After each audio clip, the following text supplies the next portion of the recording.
talkSPORT Sports Update, powered by the Nissan Van Range. Commercial vehicles that go the distance for your business. Search Nissan Vans or head to your local Nissan Van Centre.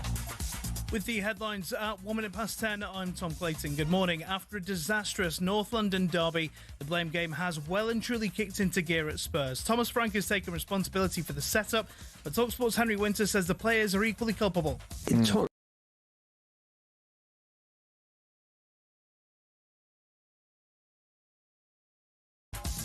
Very robotic, Henry Winter there. The 4-1 win means Arsenal is 6 clear at the top of the table.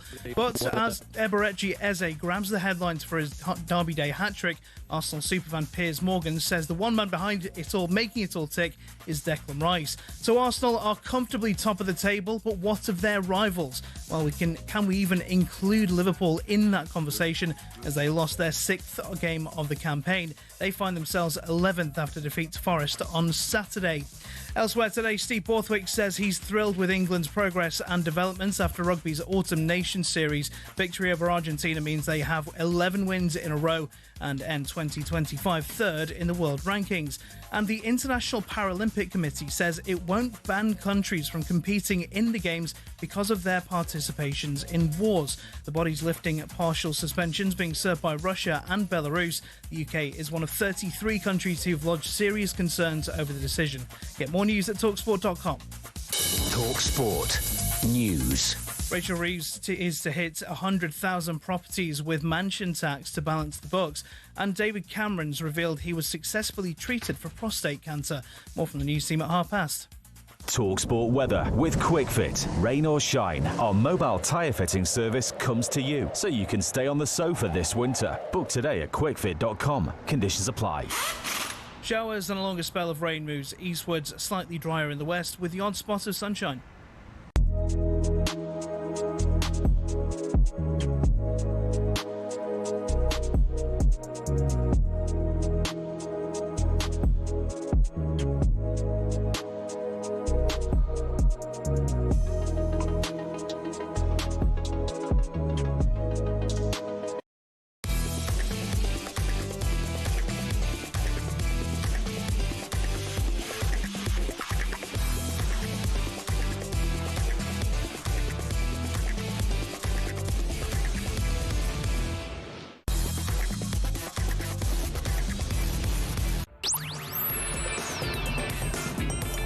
Good morning, everybody. You're listening to Jim White, Simon Jordan and Martin Keown, and we're live on talkSPORT. So Arsenal's title charge continues with a 4-1 domination over Spurs.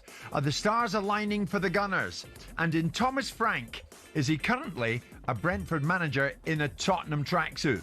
Meantime, has Slot's Midas touch turned into an irretrievable tailspin?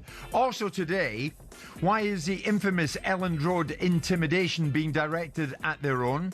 Officials, opposition players and even cameramen. Is nobody safe with Pep around? Was it an embarrassing unravelling in the Ashes? And within an AGM environment, is attack the best form of defence? Jim White, Simon Jordan and Martin Keown, and we're live on talkSPORT. 100% engagement. Jim White and Simon Jordan on talkSPORT.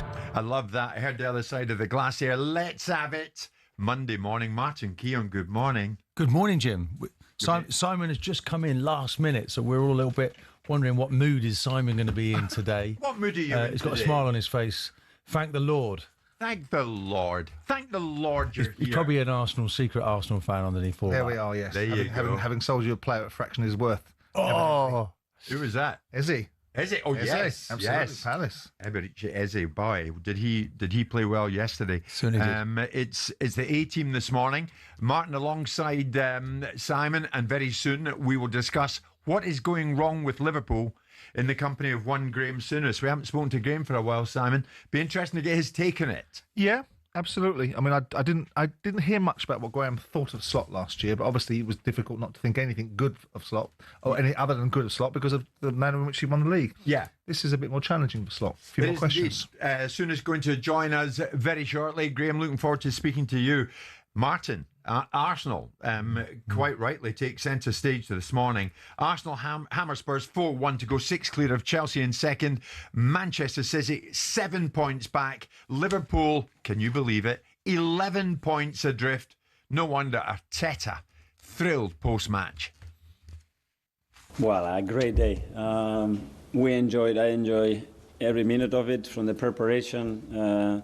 Since the moment that the players come back from international duty, I sense a feeling that they wanted to be together again, that they were ready for a fight, they were ready for a big week, and the preparation was top. Then you have to deliver it, obviously, with the energy that our people brought to the stadium. It made a huge difference. I think individually the players were exceptional from the minute one. We were super dominant in almost every phase of the play. So, yeah, a day to remember. You don't win a derby 4-1 every time, and hopefully we made a lot of Arsenal supporters very proud and happy. And quite rightly, he did. I mean, Martin, where do you start? Who do you want to talk about? Eze? It could have been a Tottenham player. He's an Arsenal player. Trossard, wonderful. Does Odegaard get back in? Where do you want to start? Well, I mean, look, Trossard, interesting. A lot of people would have said maybe he wasn't going to make it into the Arsenal best 11, but 21 goal contributions in a calendar year is the best in the country, alongside Fernandes. I think Fernandes might be the only one better. He was magnificent yesterday. It doesn't matter that Arsenal don't have a centre forward. Marino actually creates that pass for Trossard to score the first goal. I thought Arsenal were quite magnificent. Declan Rice in midfield he set the law down, shall we say, in midfield. Really solid. A Brian Robson-like performance, shall I say, everywhere, absolutely everywhere.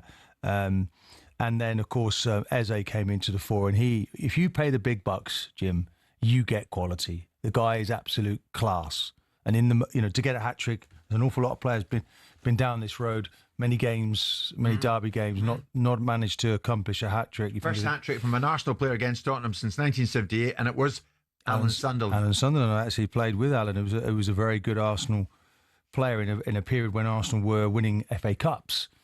Maybe not any league titles, and this is what they're aiming for now, Jim. It's just, nothing, no stone is left unturned until they can try and become champions. So you go from game to game, but that was an emphatic victory from Arsenal.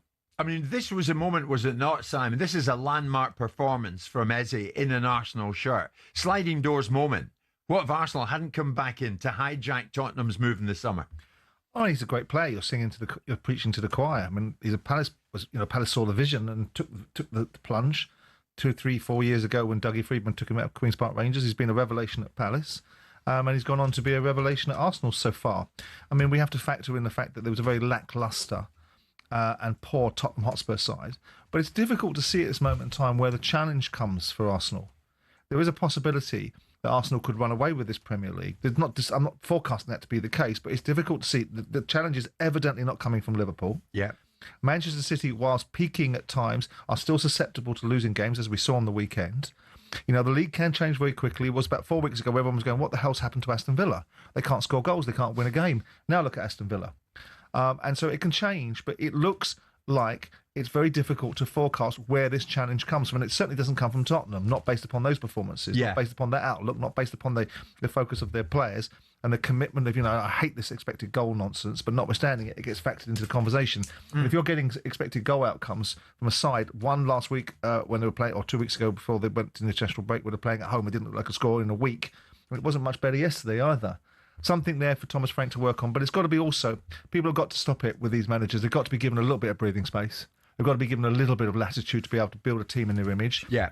Whilst I accept that the idea that managers have to price it into their thinking they've got to hit the ground running, there's got to be a little bit of reality about how a team changes under a new manager. Where's the challenge come from, Martin? Chelsea. It's Chelsea-Arsenal next Sunday. Yeah, a great opportunity for Chelsea. We mustn't underestimate them. If we look really with a microscope at their squad, have they got enough experience? I had a look at that yesterday. 24 years of age is sort of almost the oldest player. There's one or two sprinklings of players that are a bit older. And they've come up on the shoulder of Arsenal. They have to be respected. They're the World Club champions. So that's something to admire about this manager. So are they the worry? I mean, from winning an Arsenal hat this morning, who concerns you? Who's going to be the next opponent? And it's Chelsea. Well, it's actually Bayern Munich. Well, what we've got forward to look to is actually the two best teams in Europe, actually, Jim. And that's testament to Arsenal, really, against Bayern. Both teams 6 points clear in their domestic tables. But you know what I'm going to do here? Is it going to take something remarkable for Arsenal not to be lifting the Premier League title come May? I don't think we should be worrying about that. Well, you climb this mountain to try and get to the peak and to get to win this thing. You go from game to game, and I think that was a real message from Arsenal. I think... Ødegaard not been available, and you bring this guy Eze in. I think it was a massive blow to Spurs that Eze didn't go there. I look at Thomas Frank and think, this is a manager that's lacking a little bit of identity in terms of the way that he wants to play. But in Arsenal, does Ødegaard get back in? Not at the moment, no. But that's a nice problem for the manager to have because they're going to need him. There's no doubt about that. You're going to need Ødegaard. Gyökeres as well. These players have to come back. Havertz, Jesus. Yeah. They're still without these players, but because the squad, Jim, is so strong, it doesn't seem to be a problem right now. Fascinating to see how Eze forces himself into the framework of the England side and starts to present conundrums for Thomas Tuchel because he has a sort of feel of Peter Beardsley about him. He could do that role that Peter Beardsley did for England because he's a top quality footballer, Eze. Yeah. Two-footed, you watch it, you think that's what a footballer looks like. He's very graceful, powerful. And his mentality, in front of goal, it seems effortless. Composed. He's not could have overly, had 5 years. Yeah. He's not overly trying. This is a natural. He's now in his natural position, and he's playing for the football club, Jim. That you look back at it, and he was shown the door a little bit as a kid. It hurt him, but it didn't. He seems to be a better man for it, and he's come back and he's appreciating every time he steps onto that pitch. Yeah. He plays as if it's his last game for Arsenal. Everyone. We're trying to get a gallon in a pint pot this morning. In other words, we have so much to get through between now and 1 o'clock. We'll take some Arsenal calls further down the line. But the question I put to Martin, and he didn't dodge it, but didn't really answer it, is it going to take something remarkable for Arsenal not to be lifting the Premier League title come May? Something remarkable that you haven't yet foreseen? Or is the title yours? Where is the challenge going to come from? Do you worry about Chelsea next Sunday? Have you any need to worry about them? Give us a call, 03717 223344. We want to hear from you. But coming up, Graham Souness on Liverpool.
Good morning, everybody. It is Monday morning, Monday, November the 24th. It's Jim White, Simon Jordan and Martin Keown, and we are live on talkSPORT to direct our attention on Liverpool. What on earth is going on at Liverpool?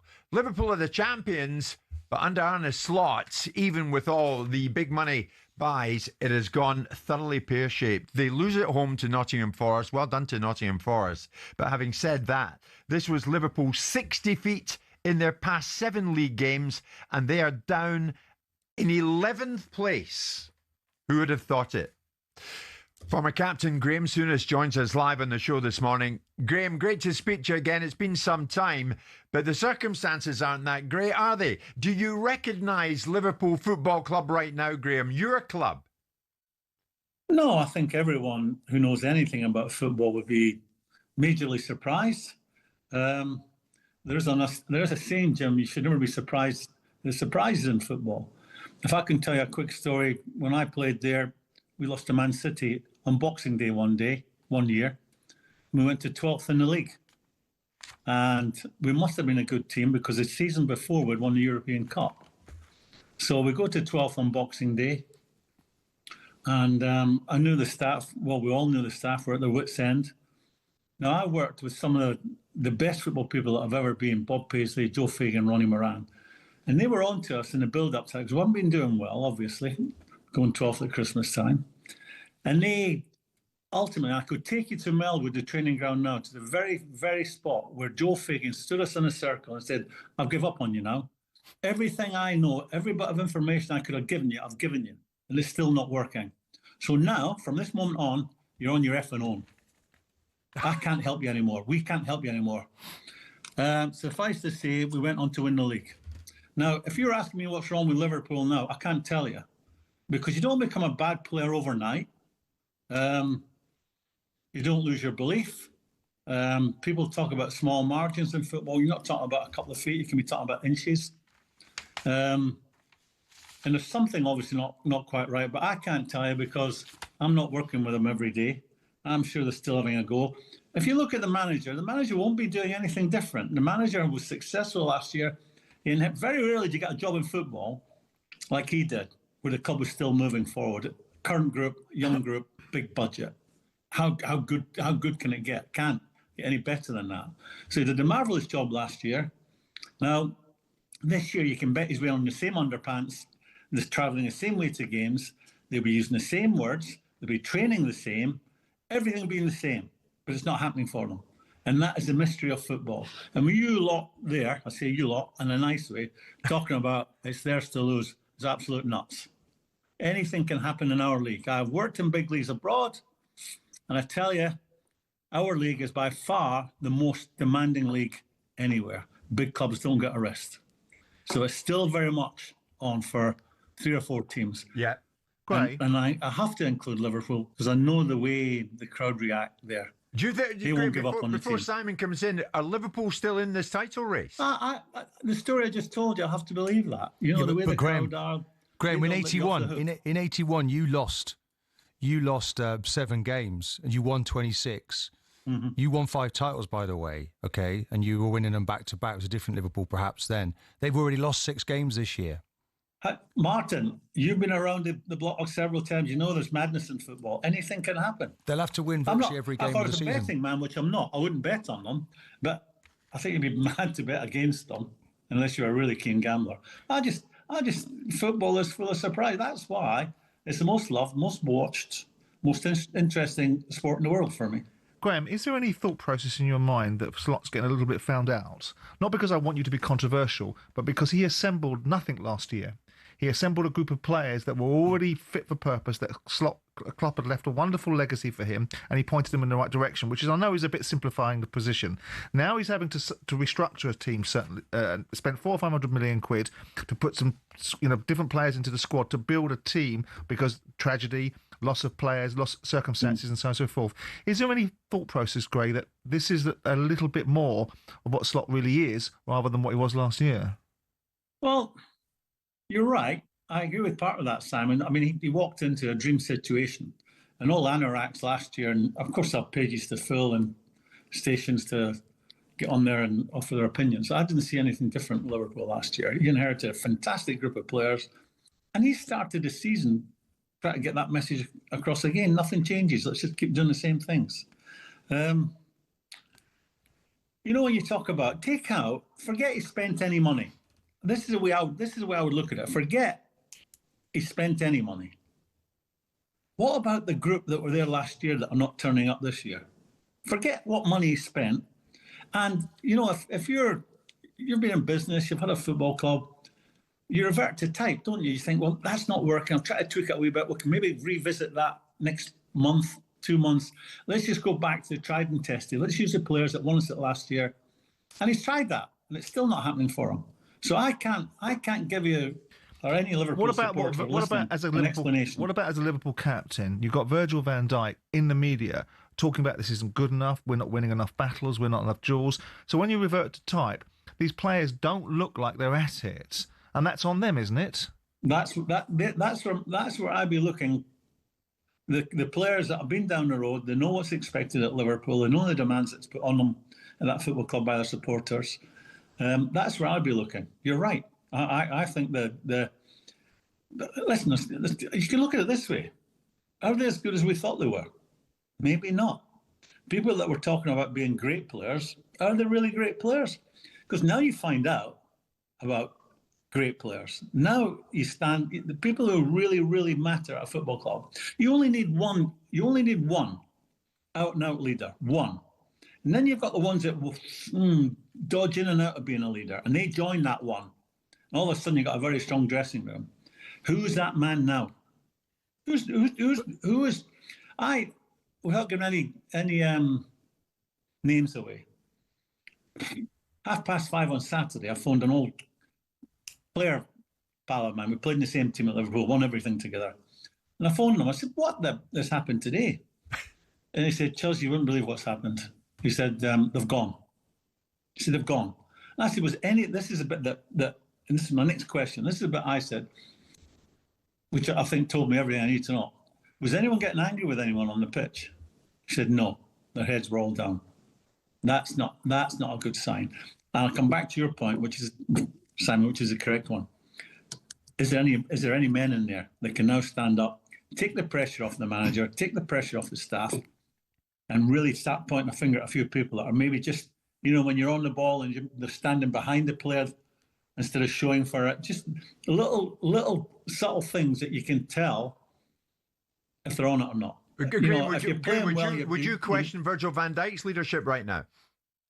I'm not there on a daily basis with him. I saw something, I'll say this, controversial or not. I've seen something in him before he became captain that I didn't think big players did on a football pitch. That's my opinion. What? Specifically what? I'll tell you, all right, I'll go out on a limb then. I find it hard to when I get angry and right. I'm playing with Alan Hansen. Martin will like this. And I'd go and show for the ball off Alan Hansen, a simple pass. And he'd never give it to me. And I'd have a go at him afterwards. I said, "Will you just pass the effing ball to me?" He said, "Why?" I said, "Because I can play, but I'm better than you. I pass the ball better than you. So why should I pass it to you?" Now, when Jordan Henderson was in the team, Jordan Henderson developed like all midfield players seem to do today. They go into the back four and take a 10-yard pass and pass it 10 yards to the right back. I saw Virgil van Dijk do that every single game on multiple occasions. And that's telling me big players would say, I can pass it 20 yards to the right back. I can ping it 30, which he started to do when he became captain. But why do you need an armband before you went down that road? Just an observation, just a subtle little thing. I thought, be a leader. Tell people, do one. Tell them you're better than them. Now, have they got anyone there doing that now? But Graham, you're talking a lot about players, and you had a unique group back in the day. But isn't this as much about the manager? So he gives you the platform to go out and play. So Diaz has left the club. For me, he should never have been allowed to leave the football club. Yeah, You've got Kirkes at left back. I don't think he's quite at the level. Alexander Arnold's been allowed to leave the football club. Did they really go after him to keep him at the football club?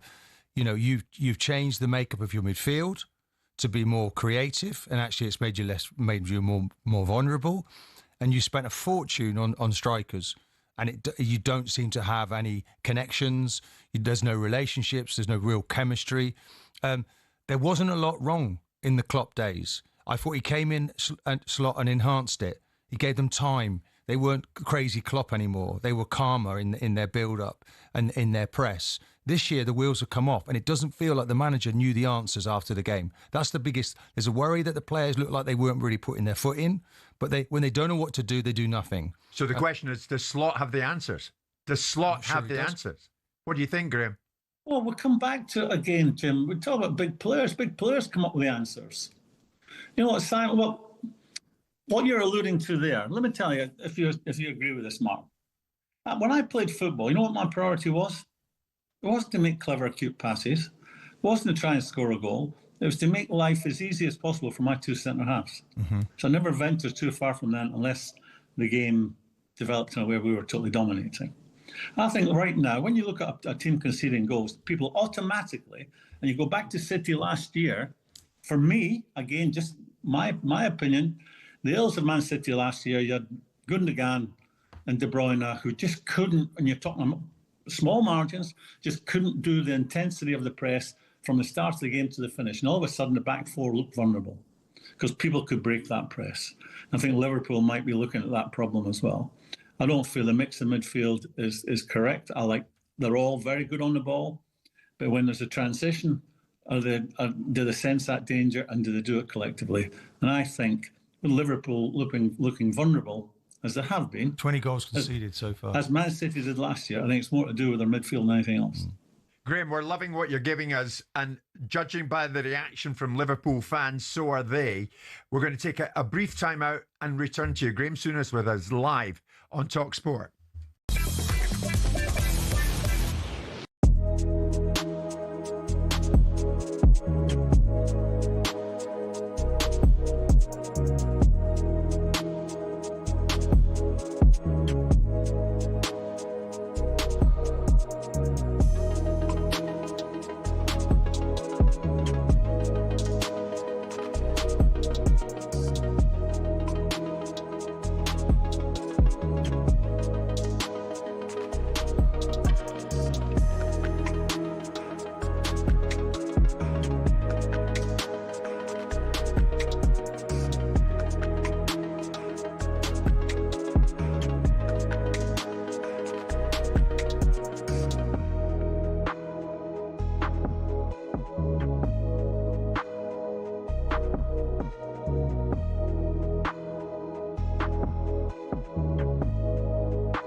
Yesterday, 12, won 9, scored 24, conceded 6. talkSPORT's Alan Pardew says those are the kind of stats that you win the league with. Unless there's a massive hit injury-wise, or some, I don't know, something untold happens with one of the other teams. They just hit us like Man City can do when you put 10, 12 wins together to sort of really close the gap.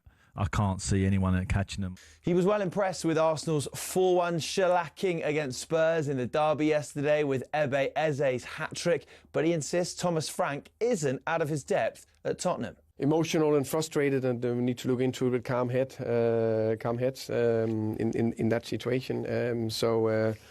That's why I was very confident going into the game, that we can be competitive in the game, which we weren't, and which is disappointing. From one team falling to another, struggling to stay afloat. Leeds are in the bottom 3 after defeat to Villa at Ellen Road. Questions are being raised over Daniel Farke, as the fans were chanting for him to make subs in the second half. Farke insists he knows the squad best. It's not like you can run around the pitch and explain each and every support. It's also not necessary, not important. I have to make sure that I take the decisions that I think are right for the team. Rugby Union and Steve Borthwick's thrilled with England's progress since he took over. Time, development, the journey we're on, progress, it's tracking well. They end 2025 with an 11-game winning streak, losing just once after their victory over Argentina yesterday. You can get more, as ever, on talksport.com.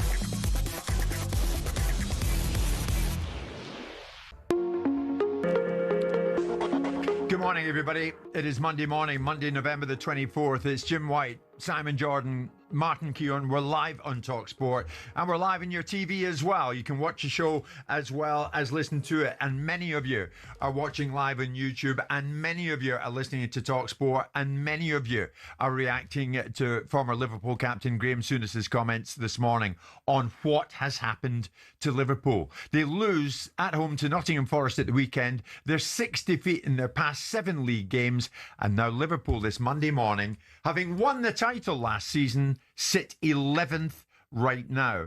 And former captain Graham Souness is putting a lot, if not most of the blame at the feet of the players. Graham, it's good to have you on. The reaction is seismic from Liverpool fans, I have to tell you.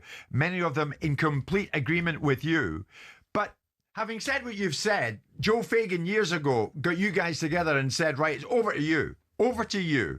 I can't get you to do what I want you to do. It's down to you, the players. Where does Arne Slot fit in here, Graham, in your eyes? Does he get a pass here?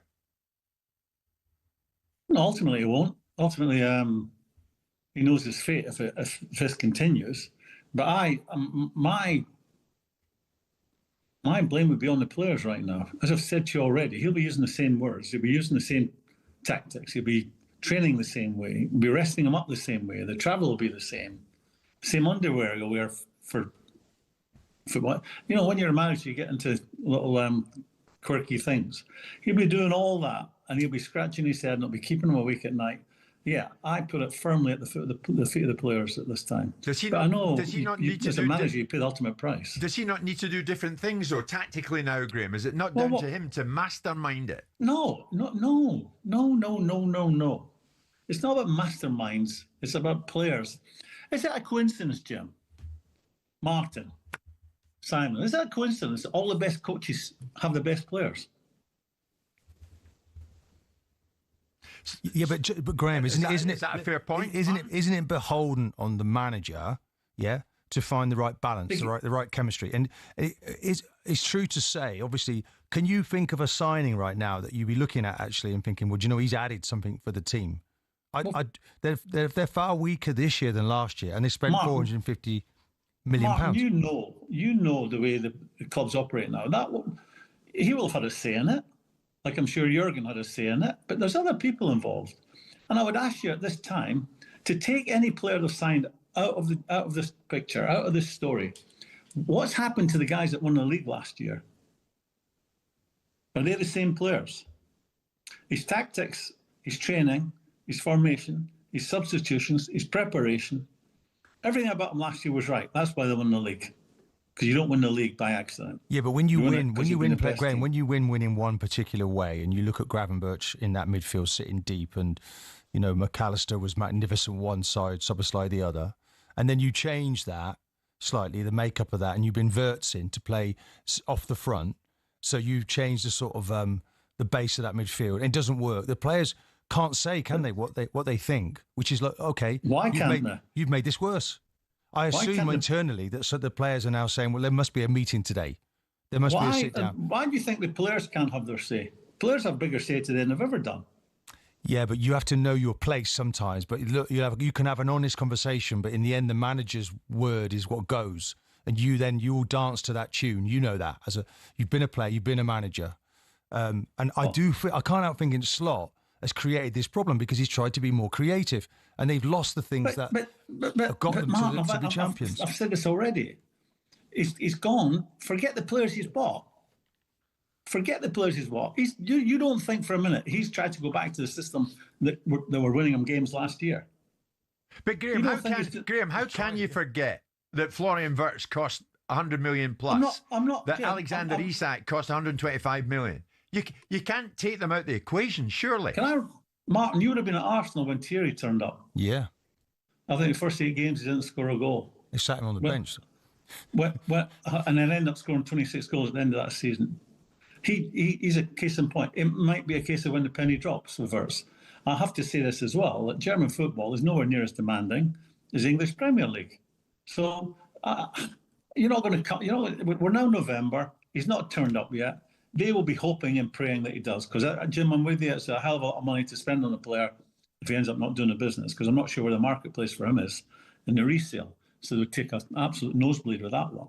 But it is what it is. That's football. No one gets every signing right. But forget the new signings. Stop talking about the new signings. Think of Liverpool that won the league last year with those players.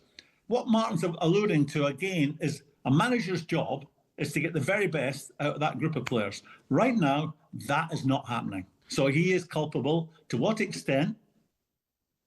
Time will tell. But he has got to get it right sooner rather than later. Right now, my focus with him in situ, my focus would be on the players who won the league last year, and I'd be saying to them what we're not doing that we're doing last year. But isn't that the question, Gray? And it's about the level of it. At the end of the day, a player not performing at the level that you want him to perform at, to some extent, is a choice that he'll be allowed to think he's able to have, in terms of a manager will either concentrate his mind to get the reaction from him or he won't, so it becomes a managerial responsibility. And when you superimpose the experiences of your time over the circumstances now, you will acknowledge that players are completely different in their outlook, in their expectations of circumstances than when you were playing with Alan Hansen.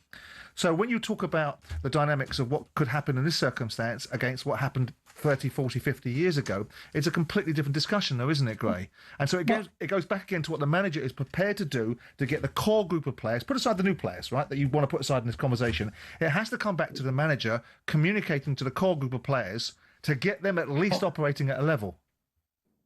But my as I said to you already, the story I told with Joe Fagan, that was them basically holding their hands up and saying, every bit of knowledge we've imparted, everything we can say to you, we've said. Now it's up to you. Now, the players we had in our dressing room proved to be absolute, serial winners and people that stood up when the going got tough. Do Liverpool have that in their dressing room right now? And that is the answer. We won't know the answer to that until the end of the season. And I'm not absolving the manager of any blame. But he's got a group of players there that were bloody good last year, and people are paying them giving them enormous plaudits, correctly so. And this year, and I come back to that small margins thing, you only, in some cases, Martin, the best example I can give to that the Community Shield, the penalty that Van Dijk gave away in that, where he's just got there 6 inches too late, leads to a penalty. These are the little things that I feel are impacting on their team throughout. And there'll be a few personalities in that are feeling sorry for themselves, and that will magnify itself if there's not any leaders there to point it out. And it has to be sometimes, in a pretty harsh way. Would you consider taking the captaincy off Van Dijk? God, you kidding me? No, not this time, no. I mean, who's the obvious one? He is the obvious one. I mean, he's a Rolls Royce of a player. But right now, he's having the most difficult time in his career at Liverpool. What is he, 34 years old now? So he has all the experience. He looks like he's still got the athleticism. Be a captain now. You can only be a captain, as I see it, and this is the way I was told. If you're having a good day, son, then help others around you. I would suggest to him, get your job right first. And I think the guy next to him, Kanati, needs a lot of help. That's the most immediate one he can help. And maybe a few others beyond that. But I'm not absolving the manager of any blame. He has to hold his hands up and say, I could do better. But the majority for them to improve has to come from the players. And does Salah need to do better? I don't think Christ. How long have we got? Go on. The stage is yours. Go for it. Oh, no. Well, he needs to. He's been an absolute superstar. This is the nicest thing I can say about Salah. He's been the go-to man for the last 7 years. He gets in if you're picking an all-time Liverpool 11, he's one of the first names on the team sheet. I think it's his brother that's turned up this season. To me, I saw an incident with, again, that Community Shield. Just look for little signals. There was a ball. He had his back to the sideline, and the ball split up, and it's going towards the left back in that game against Crystal Palace. And he could easily have gone there. He's not going to win it. He's not a big, strong aerial type. But at least he goes and makes life a wee bit difficult for the fullback to do what he wants to do with it, head it where he wants to head it or bring it down. He made no attempt to make that challenge. I'm thinking, and he's never been the bravest. He's never going to get hurt in 50-50. Always he's cute as anything. And I wouldn't want him to because he's such a genius at the top end. But he's shown lack of appetite. And I'm sorry, hard words sometimes are the kindest words. And I think he needs hard words that ultimately will get him back to being the superstar that he's been for Liverpool. But this season, he has not turned up. If you were Slot, would you consider dropping him right now? Well, he has done, hasn't he? He has left him out. Yeah. Graham, to finish with, if they don't do what you suggested they do, that you did all these years ago. I'm not making suggestions to anyone, Jim. No, I understand I'm pointing out. I understand that. But you guys got it together when Fagan said, I can't get a tune out of you. It's up to you lot now. If that happens and the players continue to misfire, what kind of season are Liverpool going to end up having? Well, it could be a very ordinary season. But by the manager saying that, he is then totally reliant on what kind of leaders he has in that dressing room. You look at the people I was in the dressing room, there were some proper leaders there, that they would voice their opinion at every opportunity. They would dig people out. I'm not sure if that happens in a modern dressing room. I see goals conceded on a weekly basis by teams. I just see them look at each other and sort of, they might look to the sky, but there's no pointing a finger and getting after people. It's all very nice today, isn't it? It's all just very lovely. They're all just lovely guys. Listen, hugging at half-time. Complimenting each other when they make a tackle. These defenders, like one you're sitting with, they make a challenge and they get up and they're shaking hands because they made a challenge that maybe saved a shot on goal. Bloody hell, what's it come to? But I have to admit, I'm a cuddly type now anyway. I'm a cuddler now. So next time I see you boys, you can buy me a beer. Simon, who's buying dinner next time? You. Why? Because it'll be a first. Listen, before you leave us, Graham, and I can't pass this opportunity up, and I'm thrilled you joined us this morning, incidentally, and thanks for doing it. Some time ago, he said, Declan Rice, he's a defender. I don't think so, is he? I think ultimately that's where he'll play. I think someone was it after the last England game, there was some journalist pointing out something I pointed out about 5 years ago.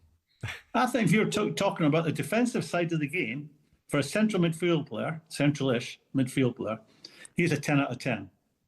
I think he's a 6 out of 10 when he's with the ball trying to make cute and clever passes. Just my opinion. Graham, brilliant. Great to have you on board this morning. Thank you so much, Graham. Thank you for being with us. Thank you. Graham Souness with us live, telling it as it is, in his view, regards Liverpool and what's going on there. You might want to react to some of that because some of it was breathtaking. Graham Souness with us live on the show this morning as we come up to 10 to 11.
It is Jim White, Simon Jordan and Martin Keown, and we're live on talkSPORT on this Monday morning.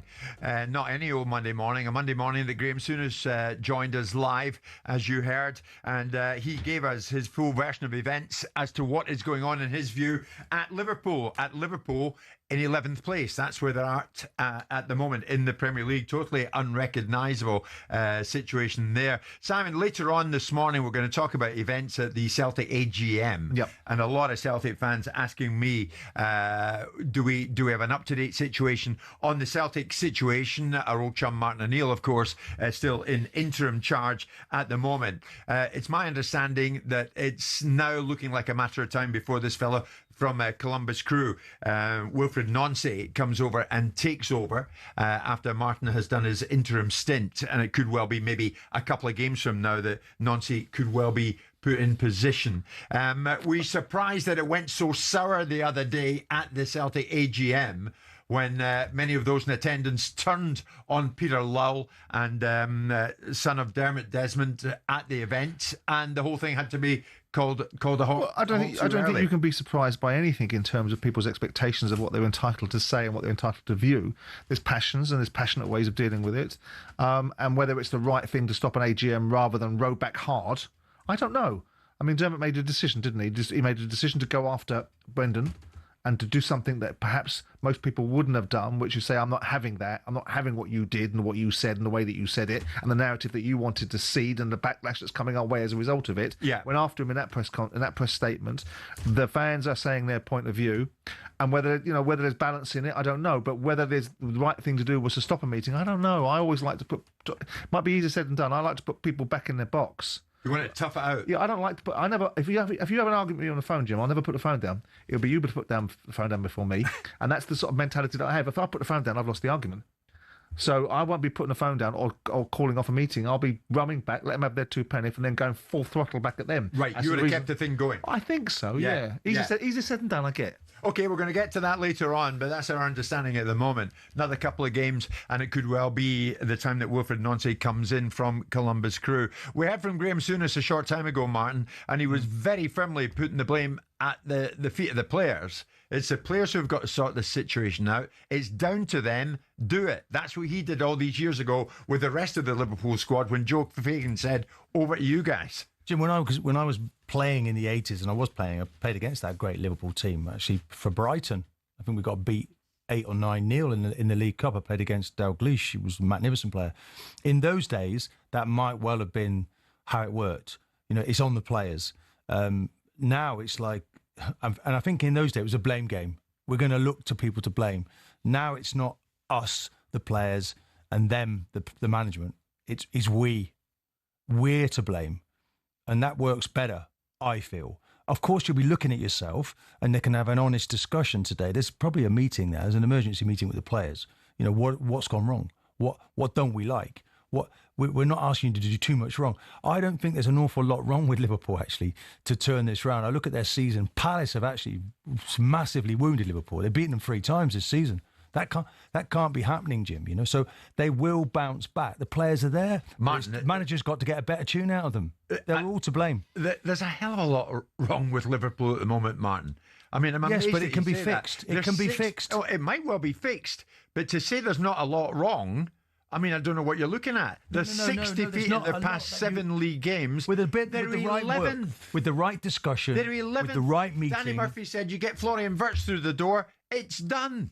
Yeah, but Jim, look, you can't automatic. I mean, last year they were clear champions, weren't they? Okay, and Klopp was in position. He was building his team for many years. What I don't like is the changes that were made. I thought Diaz had his best season ever. But he's gone. Forget him. He wanted to go. Well, yeah, but so keep him then. That's the nature of it seemed that this manager really just sat out of the way during negotiations. He wanted to go. But why? He's paying for it now, though, the manager. We have seen this previously with Liverpool. Their defence of their title, when they got smashed 7 by Aston Villa under Klopp, we didn't see this hysteria about. I'm hearing voices, and it may be ridiculous voices in and around the Liverpool fan base saying that it's time for Slot to be shown these walking papers. It's got to be ridiculous.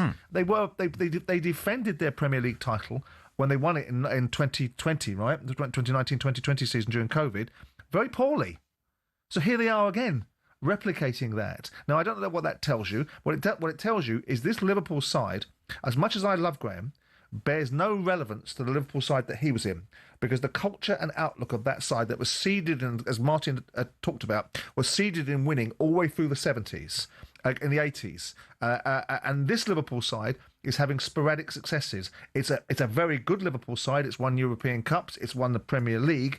But notwithstanding it, it's not a dominant force in English football. So there's no God-given right for it to automatically assume it's going to win the following season just because it spent 400 million in transfer fees. But maybe they need to take a leaf out as soon as his book and start pointing the finger at each other. Yeah, well, maybe they will be there doing that. And then you'll have a section of the media going, look at that. What's going in is infighting. You can't do right for doing wrong. But it's always about players. We can't say it's not about the players, because we'll in another conversation, we'll say players will get managers sacked. So if it's not about the players couldn't get managers sacked. I get we that. know it's all about the players. There's no God-given right for Liverpool to be further up that table, Simon. I get that. But you can't be 11th right now on the 24th of November while you're trying to retain your title, having spent £500 million along the way to strengthen that squad. But again, what have you lost as a result of it? We know that some of that, a significant proportion of that, was replacing tragedies at the same time as replacing players that didn't want to sign new contracts. I don't think you should underestimate, actually, the impact that would have cost. Well, I don't want to be unkind, but that must not be a narrative that's allowed to be seeded in these players as an excuse for not doing what their job is now. It's a human reaction, though, and it's normal. We heard some very strong words from Graham Souness this morning. Very keen to get the views of Liverpool fans. Where are you at? I mean, I'm sure there are very few of you who are saying, surely, time up for Slot. But what are you saying? Off the back of what you heard from Souness, do you back Souness when he said in his days they got together and they sorted it out themselves? Is that what Van Dijk and the rest have got to do now? Is that what you want to see them do now? 03717 223344 81089.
talkSPORT Sports Update, powered by the Nissan Van range, helping business owners to work better and live better. Search Nissan Vans or head to your local Nissan Van Centre.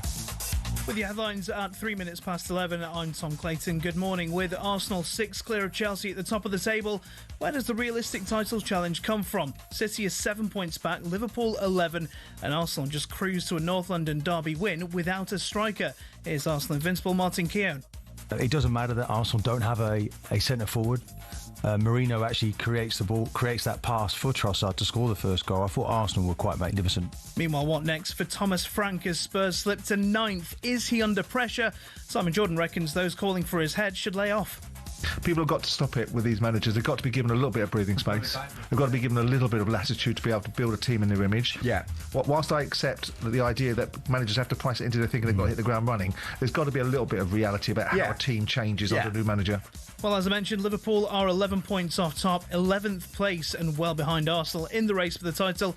So what's changed from the all-conquering team that won the title last season? Club legend Graham Souness doesn't reckon it's that much. This year you can bet he's wearing the same underpants, they're travelling the same way to games, they'll be using the same words, they'll be training the same, everything will be the same, but it's not happening for them. And that is the mystery of football. Elsewhere today, England's first-choice batsman won't be featuring in this weekend's Ashes tour match in Canberra. Only Josh Tong, Matthew Potts and Jacob Bethel will take part in the Lions game. And the International Paralympic Committee says it won't ban countries from competing in games because of their participation in wars. The body's lifting partial suspensions being served by Russia and Belarus. The UK is one of 33 countries who've lodged serious concern over the decision. Get more news at talksport.com. talkSPORT News. Rachel Reeves could be about to slap a mansion tax on 100,000 homes. And David Cameron says all men over 50 should be screened for prostate cancer. More from the news team at 5:30. talkSPORT weather with QuickFit. This winter, treat yourself to the Bridgestone Turanza All-Season 6 tyres with a 20,000 tyre mileage guarantee. Book today at quickfit.com. Conditions apply. Showers and a longer spell of rain moves eastwards, slightly drier in the west with the odd spot of sunshine.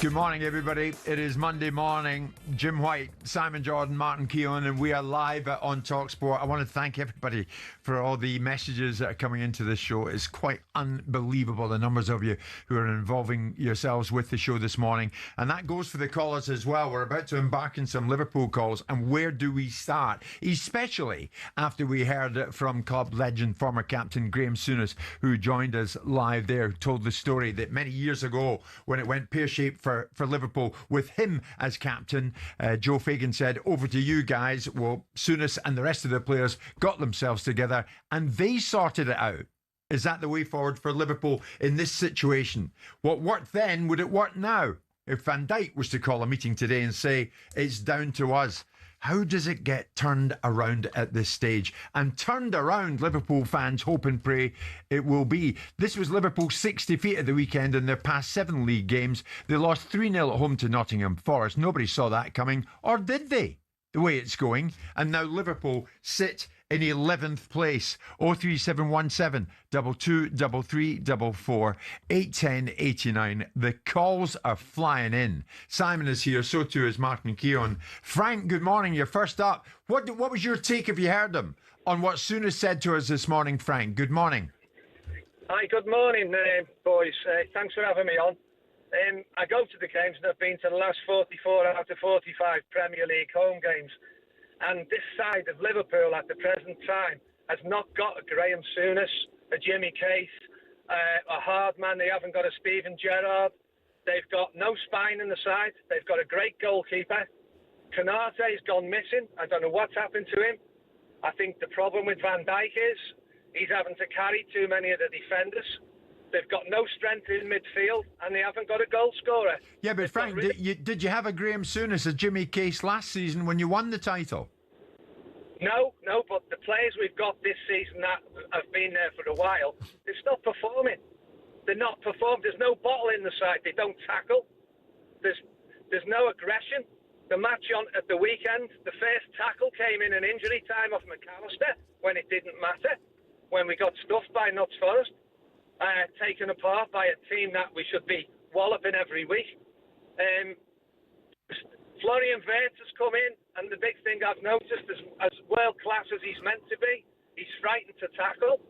I ran a football side 7 years. If I had a player on the pitch that bottled out of a tackle, I'd have taken him off the pitch and substituted him and told him why later on when he asked why he got dropped. Okay, Frank, so there's no grit, there's no bottle, as you say. No, they're not tackling. There's no leader in the team. There's no winner in the team. There's nobody that wants to tackle. That's the problem. Wow, here's Martin Keown, Frank. What do you think, Martin? Frank, I mean, listening, you're there, you see it, you feel it, you can, and you got the vibe.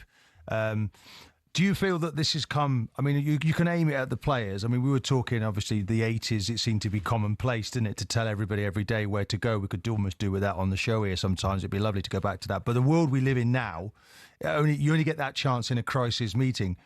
Do you think this is as much about the manager as the players? Or suddenly have you become a team of, also-rans?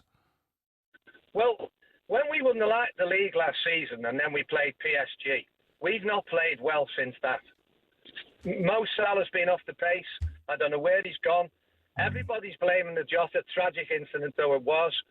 Last season after the PSG game, we didn't turn up for half the games that we played. So Jota was still there then. We're missing Jota. We're missing Diaz. There's no doubt about it. And I actually think we're missing Nunes because what we've got up front at the moment, he gave 100%. And I think Slot, personally, left him out the side and ruined his confidence because whenever he played, he was frightened to shoot. He passed before he shot. Now, the forward lines, I don't know whether it's getting the supply or not. I don't know why we bought McAllister to play him as a defensive midfielder because when he was at Brighton the season before he came, he scored 3 great goals against us, and now we play him as a defender. Surely he'd be better playing forward, especially the way Wirtz is, because he's just not ready for the Premier League. Okay, Frank, a lot to dwell upon there. Frank, that was some call. Thank you very much indeed. Ricky, big Liverpool fan. What needs to happen, Ricky, at this time? Well, I feel Arne Slot should be sacked. That's my view on it. Honestly, Ricky. Yes, honestly, I feel he should be sacked. He inherited Klopp's squad and he has made it worse. He got rid of Diaz and not replaced him. He got rid of Trent, who fed a lot of goals for our team, and he's making our team worse. I mean, he needs to go. Slot didn't get rid of Trent. The move came about and Trent was driving it. We all know that. Surely that's too extreme, Ricky. I don't think it's too extreme. I feel Slot should be fired, and if I was on that board, I would be picking up that phone right now and calling up Jurgen Klopp and see if he will come back because he can fix this mess that Slot is making right now. Ricky, just for the record, it was Slot's 50th league game in charge. No manager in the club's history has won more in their first 50 games. He's won 31. I understand what you're saying there, but a lot of those wins came with Klopp's squad, the squad that Klopp built. And Klopp is the man to fix this mess. Slot, so far, he has bought a lot of players. But Ricky, is this not time? He hasn't replaced a lot of those players. Ricky, is this not time for calm here now, and a little bit of balance, and try to build from that? But in 2 months, he's lost 7 out of 10 games, and he comes out going on about long ball and low block a lot of time. Well, if you're a great manager, surely you should be finding a way to deal with teams that do that. Ricky, listen, thanks for the call. Marwin, another Liverpool fan. Would you go that far? Where are you? What's your thinking, Marwin? Good morning. Oh, good morning. Hello, everyone. Thank you for having me again. It's a brilliant show, as usual. Right, so I'm going to go straight into it. For Slot to carry on for the next few weeks, probably until the new year, is we need to move the formation. I'm not going into the wrong things being happened during recruitment. Very, very wrong things. I don't blame only Slot. I blame Richard Hughes and Michael Edwards as well. Right, so the first thing, we need to go to the formation 3-4-1-2. 3 defenders. We need to get back into defensive side first. We shouldn't concede any more goals. So we need to go 3 defenders. Let's have Konate, who's been very, very poor, Van Dijk, and Joe Gomez. Then we've got Frimpong. Frimpong, he's not a classic right back. He is a wing back. We can't put him on the side, so he'll be a right wing back. Kerkez, he would be better going forward when he knows so someone is in his back. We play 2 midfielders, hard midfielders in Szoboszlai and Gravenberch. Both are like 8'6". And then we put number 10, because our Wirt is a classic number 10. So he could play like a freedom. He'll be a playmaker. And in front of him, he can play both strikers with cost nearly £250 million, which is crazy. I don't like Liverpool spend that kind of money. But anyways, we could play Isak and Ekitike. Salah would be on the bench. He will go to the African Nation Cup anyways. He might be going to Saudi Arabia in January or next summer. So we move to 3-4-1-2. That is the only option for now to win football matches and get 3 points and get back to the top 4. If we don't manage to finish top 4, it will be crazy. Marlon, let's put that to Martin. Back to basics, Martin. Yeah, I mean, look, defensive setup, rigid, strong. I think we've heard from Frank, Ricky, and Marwin, and we've got no bottle. Ricky wants him to be sacked. And then Marwin wants to change all the tactics and rip it up and start again. Guys, we need some balance here. You need to calm down a little bit. Look, I've said it can be fixed, and without doubt it can be, but only with calm heads. And how do you fix it, man? How do you fix it? I think you fix it by you protect the centre halves a lot more than you do. I think that the midfield players are hard to beat Liverpool, and that's where they fell away this season. And I think the confidence has gone. They've lost as well. That real support of the fans has disappeared. That real belief has gone from the fans, and it just ebbs through. Look, you can get it back. You can get it back. But this morning they'll be honest talking. But that doesn't happen normally. It would have happened in the 80s. But today's a chance for you to say it. But it's interesting, isn't it, how the Liverpool players, they can pick themselves up to play against Madrid and win that game. Then they go off to Frankfurt and smash Frankfurt in Frankfurt. And then back in the Premier League, and all of a sudden the same problems manifest themselves. And we've heard Arne Slot talk about the manner in which teams set up against his side and kind of utilised it as an excuse, which is he doesn't like the way they play. Don't you think he's been manipulated, though, by the media a little bit in those situations? And we do like to have, don't we? Honesty. Well, how so? Well, because he's just explaining how the order of the day and how difficult that was. When it looks like he's like, oh, you can't play against that. Of course, what was he expecting? Well, he kind of was. And he was also kind of denigrating Manchester United by talking about the way Man United are playing. And really, the inference was, look what these teams have been reduced to. You know, they can no longer play a brand of football that's sophisticated and cohesive. It's just back to front as quick as it possibly can. That's what they've been reduced to. Yeah, and I think that's why at the end of the game the other day, he was very wounded and he didn't have the answers. And that was more worrying, actually, that he needed to go back and look at the videos and really claw through this and work out. And I'm pretty certain he spent the whole weekend, Jim, doing that. And he'll start to come up with the answers. If he doesn't come up with the answers, then his job is not going to be there. We're going to see if he is what he is. I mean, last year he did something Jurgen Klopp couldn't do. He closed the show. It's Jurgen Klopp's squad, but he closed the show. So if it was Jurgen Klopp's squad, why didn't he win the league with them? Yeah. This guy did. Now we've got to see the re-emergence of a team under Slot, which will tell you whether he's the real deal or he's another Dutch manager that couldn't cut it in English football in the longer game. An enormous number of calls come in. Martin, before we hit the break, Graham Souness said Liverpool are still in the title race. Are they? He didn't statistically, they are. But when you said they're not out of it. Statistically, but they've got to win every single game between now and the end of the season. I think they can still get 96 points, someone told me this morning. It ain't going to get it, because it's just not there. The form's not there. They're not winning a tackle at the moment, never mind winning a game. So they've got to go back to basics. So they can forget retaining the title? Well, I think it'd be the best ever victory in their history to get it. They've lost 6 matches. Graham did it after losing 7 in 81, 82, and they turned it around. I don't see this group doing it. You know the number to call if you want to give us a ring. 03717 22 3344.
Welcome along. It's Jim White, Simon Jordan, Martin Keown. We are live on talkSPORT. That's my understanding at the moment in the situation at Celtic right now. Martin O'Neill in interim charge, of course, as we know. Maybe a couple more games for Martin.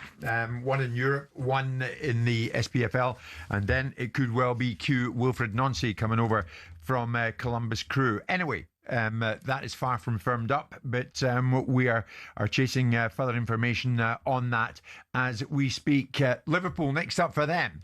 A Champions League appointment with PSV Eindhoven, who won 1-0 at NEC Breda at the weekend. And thereafter, Liverpool are down in London, taking on West Ham in the Premier League. Have Liverpool fans any indication from those two fixtures on the horizon to think that this is going to change? The situation is going to change, and soon. Liverpool seem to do it all right in Europe, but certainly not in the Premier League. Is that about to change? What needs to happen at Liverpool right now? Because at the moment, the rot has set in. They're 6 defeat in their past 7 league games at the weekend, and they are 11th this morning. Graham Souness said his bit. What about Ashley, big Liverpool fan? Do you want to say your bit, Ashley? Good morning. Morning, Jim. Morning, Simon. Morning, Martin. Morning, Ashley. Go for it. Yeah, I just want to sort of highlight something which I think is maybe slightly overlooked, and that's the change of Heitinga going to Ajax and Van Bronckhorst coming in. So when Van Bronckhorst was at Rangers, a big gripe the Rangers fans had with him was his tactics, and they called it a horseshoe. And it was basically rolling the ball from left back to centre back, other centre back, right back, back to centre back. And it was very, very slow, boring. And what the other teams did was they just used to mark the midfield. So eventually the ball couldn't be played to midfield and had to be launched long. As much as we're not doing simply that, you can see in the way that Slot's playing this season, it's very, very slow. There's no intensity to the play. I read somewhere that we were 18th in terms of average distance covered per 90 minutes. The presses are down, intensity's down. So I think the impact of Heitinga going and Van Bronckhorst coming in hasn't been a positive one. I think the second part of it is that you could see Liverpool sort of running out of puff after the sort of second half of last season. You could see the sort of, the intensity wasn't quite there. Obviously, PSG was a disastrous game. So I think maybe this season, Slot's trying to play slower with less intensity to try and preserve the players. But what's happening, of course, is in the Premiership, you don't get away with that. You can't just simply play technical football, passing it around. You have to have some physicality as well. Yeah. So do you expect them to beat PSV Eindhoven, Ashley? I do. I think in Europe it's slightly different. They play less of a low block, which is what we really struggled to come when we've come up against. Right. So and would you be confident that they come to London and beat West Ham? No. I think Nuno plays a style of football which is completely wrong for us. He's a defensive sort of first-minded coach. I think it's going to be more low block. I think it's going to be physical in the midfield. We don't win any duels at the minute. I think that's clear. The intensity's down. unfortunately, I don't have any faith that Ashley, that was quite a call, actually, mate. Quite a detailed call, and thank you for it. Mike, we'll let you finish off this morning on Liverpool. What are your thoughts? You heard Graham Souness probably earlier on. Where are you going to take us? Good morning. Yeah, good morning. Great as normal. I did listen to Graham Souness, and he did bring up some good points, which I agree with, but I don't think he went far enough. I just think that some of the defending this year has been shambolic. I was a centre-half in my day. I played in a local league, not very high at all, but I would rather break a leg than have a goal scored against me. I just think that a lot of these Liverpool players, they don't seem to want to get hurt. And I'll point you back to a goal against Chelsea, the Caicedo goal, where he ran through from midfield. You could actually see Van Dijk's number 4 on the back of his shirt as he shot. Now, in my day, if my twin centre-half turned his back on somebody, I'd be having words with him in the changing room. Now, Martin Keown is a centre-half. I can't ever remember him turning his back. I just think these guys, they've lost the art of defending. Another thing I'd like to say is that, you know, if my goalkeeper threw the ball out to me in my area, I'd have had words with him as well at the end of the game. I couldn't pass like these guys did, but I knew how to defend and I put my body on the line. I don't see that. And Graham Souness did mention one thing, which I found, incredible, was nobody in the Liverpool side was getting angry. Now, if I was playing at home, losing 3-0, I'd be shouting at people. Oh, I'd Mike, be some angry good points at my there. players. What do you want to say to that, Martin? Yeah, I mean, all the signs are there that they've lost their way. It's about belief, and this is what the manager's going to have to do today. He's going to try and wrestle back that belief. Konate, you referred to the poor defending. Konate seemed to be nowhere near fit enough at the start of the season. You know, I know he's a big man, and I heard last year they changed all his training pattern. He was given extra time off between matches. Under Klopp, he looked as if he was injured most of the time. And he's a big man, but he hasn't really, you're right, turned up. But I do feel they could get better protection. I do feel that, that you need that barricade. I would use midfield players to screen off, to stop the ball coming into feet. And I do think it's fixable, though, Ashley. Martin, I agree with that, but at the end of the day, when it comes down to you as your last man of defence, you've got to go to the man with the ball, and you've got to be prepared to get hurt. If the ball's going to hit you somewhere where you don't want it to, I'd rather that than have a shot where they're likely to score. Now, just a thing that I probably couldn't do these days, but I'd have done it. I was a coach as well when I finished playing. But on a Monday morning, if I saw on the video any player turning his back on a shot, I'd have him in a one-man wall Monday morning, and I'd have the rest of the team taking pot shots at them. So if they wouldn't take one on a Saturday, they'd take 24 on a Monday morning. What do you think of that? Well, that's a fairly extreme approach, Mike, isn't it? Well, it is. But look, you want the players, you expect the players. It's a sad indictment for the Liverpool players if you're saying that they're not prepared to put their body on the line, because that just doesn't fit with the psyche of that football club. Yeah, but Martin, you've listened to the calls, and if he's saying that, calls, look, they're seeing it. He's watching it. These guys are watching it and they're living it, breathing it. Yeah, they're scathing at the moment. It is in their criticism. Van Bronckhorst even been, coming in for criticism, and he's sitting quite removed on the bench. As the manager's got his beliefs, and you're a coach that joins in with that. So I'm not sure where the blame's coming. But look, everyone will be being blamed. It's how you come out of that. Who are going to be the leaders that want to just take that club forward and get them back again to the top of the mountain? Because that's what they're going to have to do. There's still so much left of the season, but right now it's Liverpool looking unrecognisable. All yours, Liverpool, and the Liverpool players. It's Jim White, Simon Jordan, Martin Keown live on talkSPORT with Selco, where the trade goes.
A 12-1-9, scored 24, conceded 6. talkSPORT's Alan Pardew says those are the kind of stats that you win the league with. Unless there's a massive hit injury-wise, or some, I don't know, something untold happens with one of the other teams. They just hit us like Man City can do when you put 10, 12 wins together to sort of really close the gap. I can't see anyone catching them. He was well impressed with Arsenal's 4-1 shellacking against Spurs in the derby yesterday with Ebe Eze's hat-trick, but he insists Thomas Frank isn't out of his depth at Tottenham. Emotional and frustrated, and we need to look into it with calm heads in that situation. That's why I was very confident going into the game, that we can be competitive in the game, which we weren't, and which is disappointing. From one team falling to another struggling to stay afloat. Leeds are in the bottom 3 after defeat to Villa at Ellen Road. Questions are being raised over Daniel Farke as the fans were chanting for him to make subs in the second half. Farke insists he knows the squad best. It's not like you can run around the pitch and explain each and every support. That's also not necessary, not important. I have to make sure that I take the decisions that I think are right for the team. Rugby Union and Steve Borthwick's thrilled with England's progress since he took over. Time, development, the journey we're on, progress, it's tracking well. They end 2025 with an 11-game winning streak, losing just once after their victory over Argentina yesterday. You can get more, as ever, on talksport.com.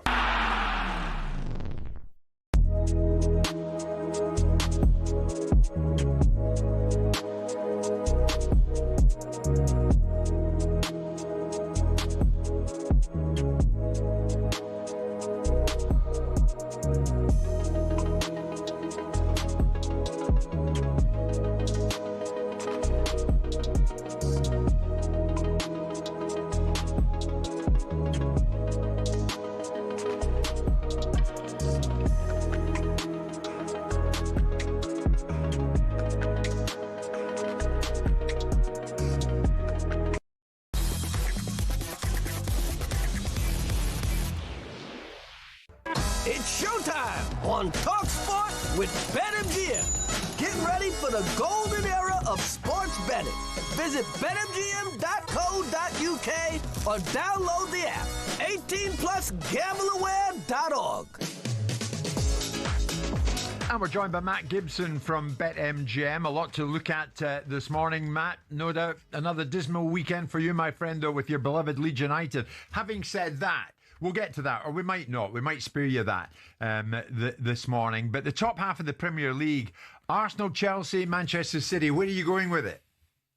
Morning, fellas. Jim, I was going to be really nice and congratulatory about Scotland qualifying for the tournament next summer, but I won't do that message after that early dig on Leeds Villa. Quite right.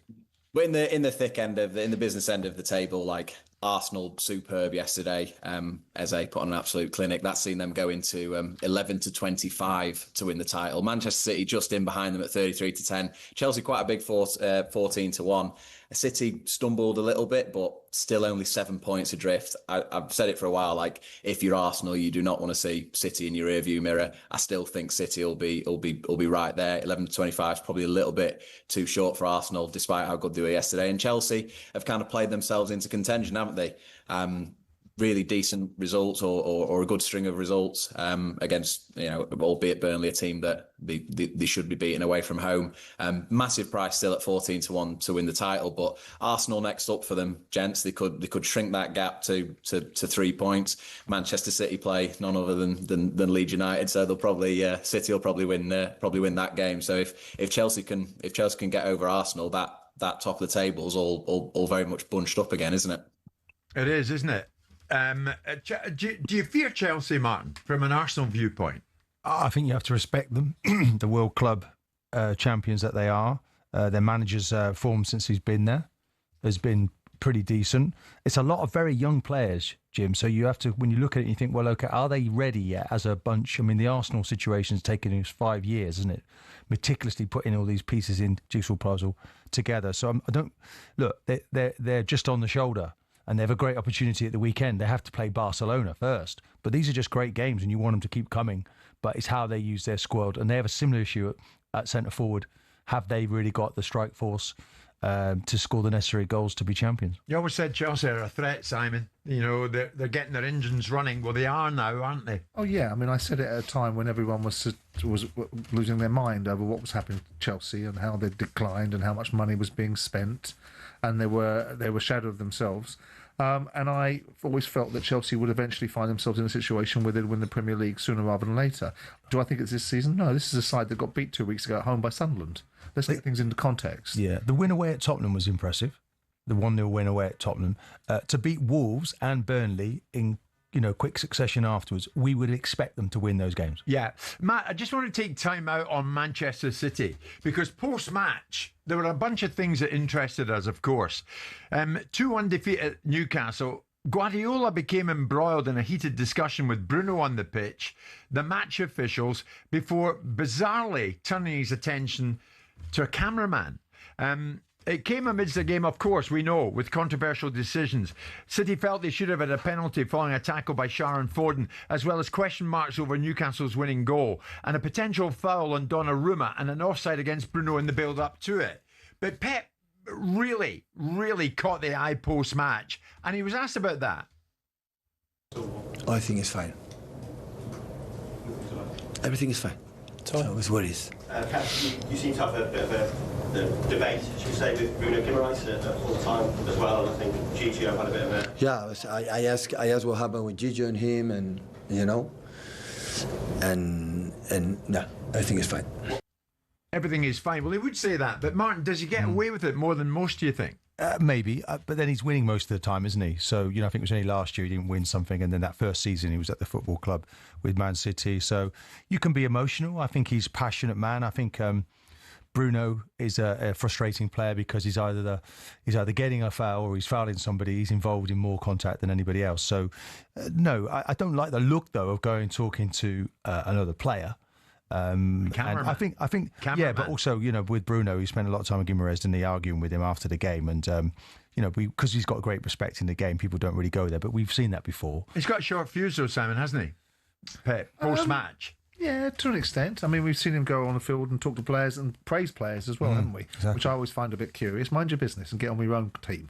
But I guess that's the modern day way of approaching things. All the players seem to hug one another. All the players seem to want to hug the opposing manager as well. So it doesn't seem to be out of sorts.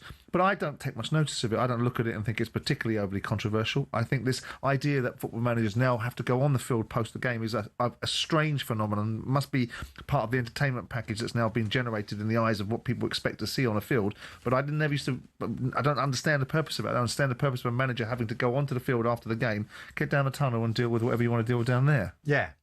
I mean, getting involved with a cameraman's a bit odd, isn't it? It's all part of the coverage. Well, sometimes you want the camera out your face, though, Jim, Tough. Looking for his live. He knows he's looking for a story, but he's got to, obviously the camera wasn't there. Goodness knows what he'd have done. I think he's just about keeping a lid on it, but his team are starting to re-emerge and he wouldn't have wanted to lose. What's remarkable, just a word for Newcastle, is how they always seem to find a game, don't they, in the season, which galvanises their football club, and then they go on and do something. So maybe this is a start, because Newcastle have been in a bit of trouble themselves going into... Newcastle are all right at home. They can't play away from home. They'd lost to Man City. They'd lost to Liverpool and to Arsenal, hadn't they? So it wasn't as impregnable. But I don't think the argument about Newcastle is that their season hasn't started because of their home form. Their season hasn't started because they can't score a goal away from home and they can't get a point. Well, ironically, they've been affected by Isak. They've not had Isak, and Liverpool have, and can't do anything with him, and they've been short without him. If you're watching on YouTube at the moment, that was Pep in front of the cameraman in question. I think he even lifted his headphones off at the end of it. So at that particular time, he didn't fancy the camera in his face, did he? Because he'd enough in his mind post-match. Had Manchester City won the game by 2-1, I think the cameraman would have been fine. What about the bottom half of the Premier League then, Matt? What are you thinking?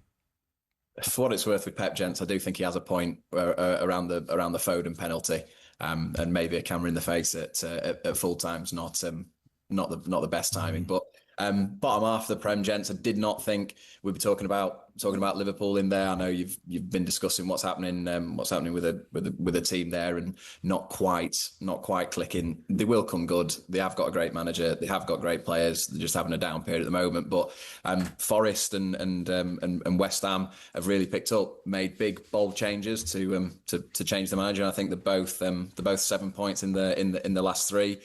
Forest obviously beat us and got past Liverpool, and West Ham were unfortunate or a bit naive not to claim all 3 points of the weekend against Bournemouth. But these are teams that were pretty short in the relegation market a month ago, 6 weeks ago. Really picked up after managerial changes, and are looking really decent for it. You'll notice, gents, that I've not mentioned what happened at Ellen Road yesterday, but I don't want to get a reputation of not facing the music when my team lose. So I'm going to come and talk to you in person tomorrow about the trials and tribulations of Leeds United. So I'll come and face the music. He's not getting away that easy, is he? Okay. Did you think they were better yesterday, Matt? I thought they were.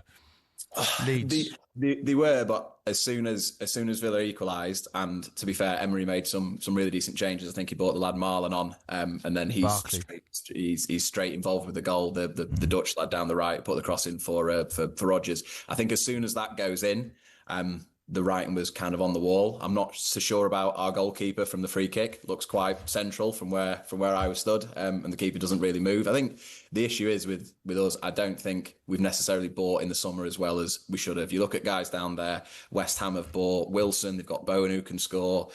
Brentford, we were talking about at the start of the season, they've bought Igor Thiago. Forest have bought Igor Jesus. We've signed two guys on a free transfer to score our goals in Nemecha and Calvert-Lewin, and we've bought centre-backs that maybe aren't as... But Matt, isn't it a good idea, though, for your fans to get behind your players? And I think Arison is coming in for an awful lot of criticism, which is it must be difficult for the young man to take to the pitch when everybody criticising everything he does. It is, but the shirt's heavy and it's a tough crowd, as you know, up there, and they do vote. Is it acceptable though? Well, I don't know. You can only have an opinion on what you see. Ultimately, the fans are there to back the team. The lad who is coming in for the stick, in my opinion, ain't playing that well. So maybe Dan James, who is fit now, is maybe a better playing. Give the lad a rest from it. He is coming in for a bit of flack. So why keep playing him if he's sort of under pressure from not only a results-based business, but also 30,000 Leeds fans. When you're in here tomorrow, Matt, are you going to pussyfoot around it like you just did there? No, I'll let Mr. Jordan talk about the bet we have, and if the 25-point handicap is, to be fair, he's on trend for me to be in a Crystal Palace shirt by the end of the season. I think they're 9 or so points in front. So if we continue at this rate, I'll be in the Palace colours come May. Listen, tell us about Manchester United Everton tonight, a talkSPORT exclusive. I think it's a really interesting one, fellas, actually. United are odds on 8-11 to win it, round about 3-1 the draw, and Everton a big price at 19-5. I think both sides will properly fancy this. Everton, I think they have their own problems of putting the ball in the net, but the three behind the striker, I think, are really dangerous. And United, are they back? Are they not? They could jump to the top four with a big victory. They won this game 4-0 last season. That's 19-1 to happen this evening. But I don't know, fellas. My money's probably on the draw at 3-1. I think definitely there will be goals, but United odds on at 8-11. Are you having that, or do you think the upset's on the cards? I think Manchester United are on something of a roll at the moment. They certainly are. I see a home win there tonight. You, Simon, what do you think?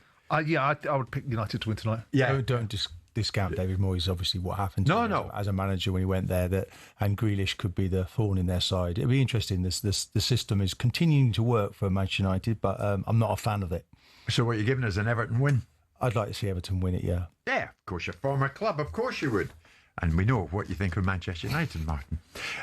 Matt, look forward to speaking to you tomorrow. That was a look at the odds thanks to Matt at BetMGM. Visit betmgm.co.uk. Download the app. 18 plus, begambleaware.org. It's showtime on talkSPORT with BetMGM. Keep things golden with responsible play at betmgm.co.uk. 18 plus, gambleaware.org.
Monday morning.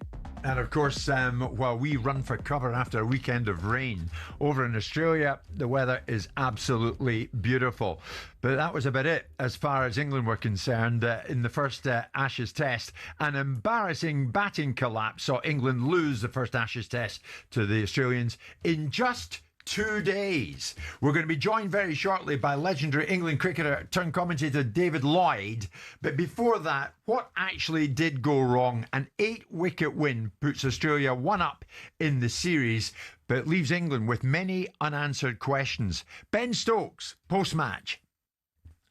You've got to let, emotions like this sink in, and it has got to hurt. But also you've then got to get rid of them as quickly as you possibly can, while also learning from it. Because when we get to Brisbane, we need to be back up to, that mindset of how we came into the series before this game. We're still very confident of our abilities in achieving the goal. We've got to be so crucial about not taking any baggage from this result into Brisbane, because we need to win that one. So they've got to win that one. The second Ashes Test takes place in Brisbane, starts Thursday, December the 4th. But we should be, David Lloyd, good morning. We should be into day 4 of that first Ashes Test, should we not? Well, we should. It was a shock. It was disappointing. Good morning, lads. Anyway, morning, David. There's one of the great sayings from the SAS. I mean, it don't get any better than the SAS, and I won't quote it, but it's about performance and preparation. If you don't prepare well, prepare to fail. And that's exactly what happened. There's nothing better, in my opinion, than match practice, match play, to get your body attuned and mentally attuned to what's going to come. In your view, David, what happened to them? What happened to England the other day? I think they couldn't cope with the pace and the movement of the pitch. It took them by surprise. They were in the game into the third innings. If you had a look at that third innings, England were 100 on, round about 100 for 1. And then the collapse comes in, so they couldn't hack it. Now, the coaching interview, we've just seen Ben Stokes in it, the coaching interview said he thought that 205 was enough runs. But it was a fantastic innings by Travis Head, up to open the batting, played brilliantly, and he disturbed England. He took the game to England. He played England at their own game, and they couldn't cope with it. Before, David, Simon and Martin are alongside me. Before the Test series began, Simon, I remember there was a bit of a pointed message from the England camp towards certain has-beens, as they called them, about what may or may not be required over in Australia. And so Geoffrey Boycott leapt on that. He says, well, from this has-been, the message is simple. When you keep throwing away test matches by doing the same stupid things, it's impossible to take you seriously. They never learn because they never listen to anyone outside their own bubble because they truly believe their own publicity. He was scathing about them. Well, I mean, Geoffrey probably would have been. I mean, look, I don't think the language that Ben Stokes chose to use was the most wisest of language, because it'll elicit that sort of response. But there was also a flip side that we've only won two series in Australia in 60 years. So there's no background knowledge which tells the teams how they prepare to go to an Australian Ashes, because nobody wins when they're over there. 78, 79 they won, and 86 they won. So what's the point in going? Well, that's not the point I'm making, Jim. The point I'm making is that Ben Stokes was pushing back against the narrative that people were suggesting they needed to prepare better. Yeah, but this was an unravelling sign. Yeah, but that's not the point I'm making. The point I'm making is you're highlighting what Ben Stokes said and what Geoffrey Boycott's response to it was. And with due respect to Geoffrey, who was part of that 78, 79 side, which was a side that was also, that series was pulled apart by Kerry Packer's Rebel Tour, and some of the best players Australia had available were paying for Kerry Packer's Rebel side, so they weren't even available for the Australian side, which might explain why England won in 78, 79, although David might have a different view on it. So when we've got people pushing at Ben Stokes, who's a strong... Do you want a strong leader or do you want a flake? He's a strong leader. He's got strong views. So is Brendan McCullum. They don't really need to be given lectures about people in the past that actually didn't win any Ashes series. So with respect, I understand that perhaps he should have used his language differently and not opened the door for that kind of response from Geoffrey. But with due respect to England, we don't win in Australia ever. David, what's your feeling on that? Talking about former players in any sport. Well, they're going to get asked a question and they'll give an opinion. And they won in 2011 under Alistair Cook, and that was a method play. They grind them into the ground, but they had good players as well. And in your game, Martin, if you're coming to the start of the season, you will prepare. You get match fit. You get out there on the field and it gets stamina into your body. And so preparation has not been ideal, in my opinion. The other thing about when you play for your country, there's a bit of sacrifice to be done. And if it means going out 3 weeks earlier and playing a couple of practice matches to get acclimatised to the light, to the heat, to the pitches, to the bounce of the ball, to the movement, so be it. But it's what England do at the minute. And you've got to say that the fixture congestion is horrific. And so they're doing what they think is right. And so this next game is unbelievably important to Ben Stokes and McCullum and others who are selecting this team and trying to move the game forward.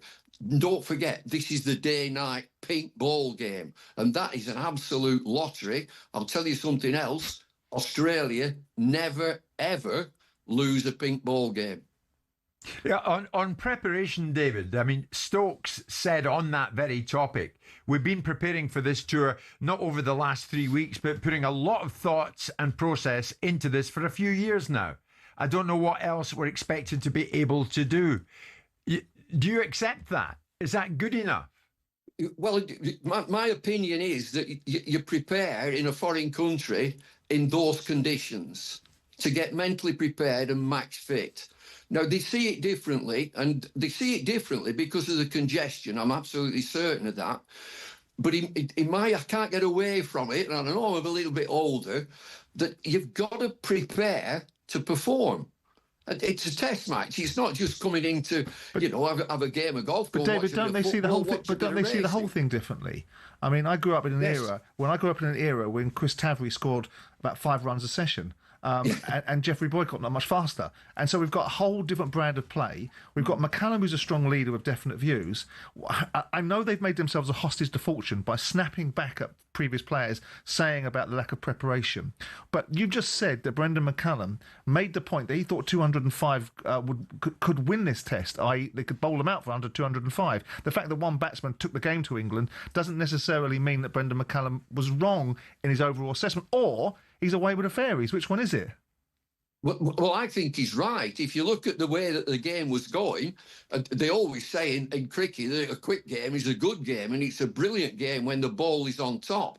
They were in a box position at 100 for 1 in their second innings, and then Australia came back at them, but came back at them big time through Travis Head opening the batting. And that coded message to me from Brendan McCullum, what he's saying is that 205 he thought was enough. Yeah. His bowlers didn't produce. Right. What chance do you give them in the second test, David? That's what it boils down to. It's a 50-50 call. I mean, you've got to dust yourself down, of course, from a loss like that. But that pink ball, it does all sorts of things. The toss is so important, and you've got to have your A game. David, thank you. Keep well. David Lloyd was live on the show. Just a reminder for all your Ashes content, subscribe to the talkSPORT Cricket YouTube channel and the following on podcast feed.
Let's be honest, we've all found ourselves raging at a referee's decision at some stage. This feel familiar? That is an absolutely shocking decision. They've got a case in that it was a bad decision. It's such a poor decision. Yeah, I think he's just made a bad decision in that instance. But what does it take to get to the very top of football refereeing? Every referee starts with their county FA. It's a simple training course and you can take it as soon as you hit your 14th birthday. Once you've done that, you have to go through at least 11 hours of face-to-face training. You'll then graduate as a Level 7 official, which means you can take charge of county-level games. But hold your horses, there's still a long way to go to get to the Premier League. Your next step is to spend a year each at Levels 6, 5 and 4. This covers the top of the amateur game. Only at Level 3 do you start doing Northern Counties or Isthmian League level games, for example. If you've done this all quickly, you can reach Level 2 and ref your first National League match after, oh, I don't know, 6 years? After getting enough experience at that level, you can apply to be a referee in the EFL. There's an interview, people watching you do games, and then, if the EFL are happy, you'll be granted a Level 1 licence to ref in games in League 2 and above. Now, they don't just say on you go to the Premier League, you have to work your way up through the divisions. Only after years of hard work and refereeing on cold Tuesday nights in Stoke can you be considered to do matches in some of Europe's very best stadiums. Now, who was the youngest to reach the very top? It was actually Michael Oliver. He refed his first Premier League match in 2010 at the tender age of just 25. So if you want to follow in his footsteps, crack on. It'll only take you roughly a decade, thousands of hours of work and an incredibly thick skin. In total, there are 37,000 registered referees across England, but the PGMOL has only deemed 21 good enough for the top flight. That means there's not even a 1 in 1,000 chance you'll even make it in. Obviously, referees can make mistakes, but when you think about it, having a go at them is kind of like slating a brain surgeon.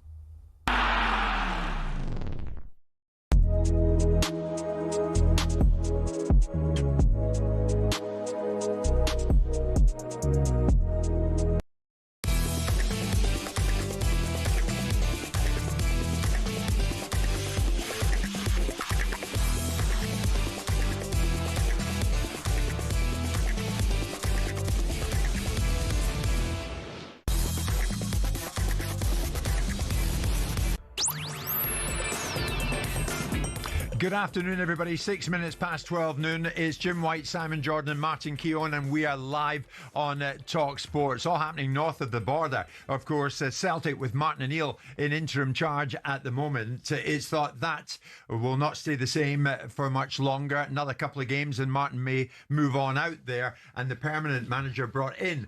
But across the city, Rangers making the news this lunchtime. 2 high-profile sackings. And I'm not talking about the manager, Danny Rowe. Sporting director Kevin Thelwell sacked this Monday lunchtime. And chief executive Patrick Stewart, once of Manchester United, he goes with him. Also sacked this Monday lunchtime. Simon, if memory serves me right, you predicted that something like this might well be in the offing. I said they weren't good enough.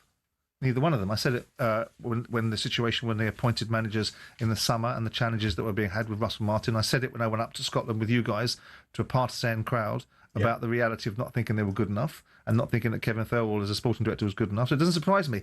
Ultimately, the Rangers board should have got their backsides in gear and made appointments properly themselves. This new ownership model didn't hit the ground running. First impressions are the ones that last the longest. They've got some ground to recover, haven't they? Yeah. So explosive news coming out of Glasgow this lunchtime. 2 sackings at Ibrox. Sporting director Kevin Thelwell is shown the door, and so too Chief Executive Patrick Stewart. Of course, the 49ers in charge at the football club. And that is the end of Stewart and the end of Thelwell. Both of them gone this lunchtime. Former Sheffield Wednesday, the German manager Danny Rowe, of course, the man in charge of team matters now going forward. More on that about 1:30. Just as explosive this Monday lunchtime, it is thought that these 2 gentlemen who have joined Simon and myself here in studio are going to produce an explosive affair this Saturday night when the 2 of them get in the ring in Derby, because on that occasion, Jamie Takey V, to my right, takes on the man, To Simon's left, and of course we all know who he is, Fraser Clark. They go in against each other in a British heavyweight bout that was put off. It was originally scheduled for October the 25th, but was postponed because of an injury to Jamie. So it begs the question, how are you, my friend? Good afternoon. Yeah, I'm good. Glad to be here again. Yeah, I'm good. I'm 100%. You know, things happen in camp. You know, injuries happen, stuff happens, but I'm 100%. We're going to fight this Saturday. Yeah, what was the issue? What was the injury issue? I mean, look, it's just an injury that picked up over time. But he's aware, the promoters are aware, everyone's aware. Right. And the injury is not going to cause any issues on Saturday, and that's all that matters. That's all that matters. The last time I think you were in here, was it Fabio Wardley was in here with Jamie? No, David Adley. David Adley, I beg your pardon, David Adley. And the two of you were rolling about out there, were you not? Yeah, no, we were all going back and forth. Obviously, we never put our hands on each other, but we're going back and forth with words. So you're going to be okay with Fraser being here in the same studio this lunchtime? Let's see, if he talks a bit funny, you might have to get, you know. Fraser, you going to talk a bit funny? Good afternoon. Afternoon, Jim. How are you feeling about this? I'm feeling fantastic, mate. Finally, we're here. It's been a long camp. I'm a bit nervous now. Jamie's saying he might put hands on me, so obviously I'm trembling now. But no, I'm just excited to be here. You know, fighting is what we love doing, but it's been a long time. You know, I'm not one for this inactivity. I like to be busier than we have been. But on Saturday, finally, we get to do it. How easy or difficult is it, Fraser, to reset? Once you've had a date in mind, that's gone. Now there's a new date, and you're aiming for that. Oh, it's frustrating. There's no doubt about it. You know, you prepare yourself for one date, and then you get some rubbish about some fake injury, and and then you know you have to reset. But it was all going so nice. Hey, Fraser, I've got a good team, and we sorted that. It's no problem. Fraser, no problem. But listen, don't crumble in person, because if you carry on talking, if you carry on talking funny, I'm gonna move to you right now. Yeah. I'm on me. But I'll move to you right now. Pack it in, Jamie. Pack it in. It's just words. You'll deal with it on Saturday, won't you? Yeah, no problem. I will deal with you on Saturday, but don't talk funny. Don't talk funny. Fraser, don't talk funny, because I'll deal with you wherever you are, bro. Because you're screwing your face up? I will deal with you wherever you are, bro. Jamie, wind your neck in. Chill out, son. I mean, does that offend you? Hang on, Jimmy, hang on a second. Does that offend you? That he's suggesting that the injury wasn't genuine. No. It doesn't. The thing is, he's been disrespectful for too long, for many years. You've been disrespectful for too many years, bro. So don't play with me. Don't make no jokes. Don't make no jokes. In what way has he been disrespectful? But it's the way he talks, man. I don't like the way he talks. You're Aggie. You're not even making weight. You're Aggie. What's up with you? Relax. You don't even have to make weight. Why so Aggie? Relax. Bro, because I do not like you. I don't like the way you talk. On Saturday, you can do something about it, can't you? I will do something about it. And I'll do something about it beforehand if you want me to. And then where will that get us? Yeah. Jamie, where will that get us? That will make me happy. No, but it won't, will it? Because then all of a sudden people start getting sanctioned and there'll be a problem. So we don't need that, do we? Yeah, well, I'll do what I want to do and what I got to do. Because you've been talking funny. I tried to be respectful, but you're very disrespectful. How? You're very disrespectful. You're very disrespectful. Well, you did just say he's got a fake injury, so you should pack it in as well, Fraser. If you don't want a reaction from them, then don't. That's what I believe. Right, well, we'll see about that on Saturday, won't we? That's the main function: is to come in here, have a chat, have a conversation, but not to turn it into a bun fight. I mean, do you have genuine respect for Jimmy? Of course I do. And this disrespect he's talking about, tell me what it is. Well, you know you're disrespectful. Tell me what it is. No, you know you're disrespectful. He's just said he does respect you as a fighter. He's always disrespecting me. How? And he's been doing it for years. To who? You've been doing it for years. When? You're nice in person, but behind closed doors, you're talking rubbish. To who? We don't speak to the same people. Not about the same, bro. You check your DMs. You know you're disrespectful, bro. And the way you talk in an interview, you're disrespectful. Okay.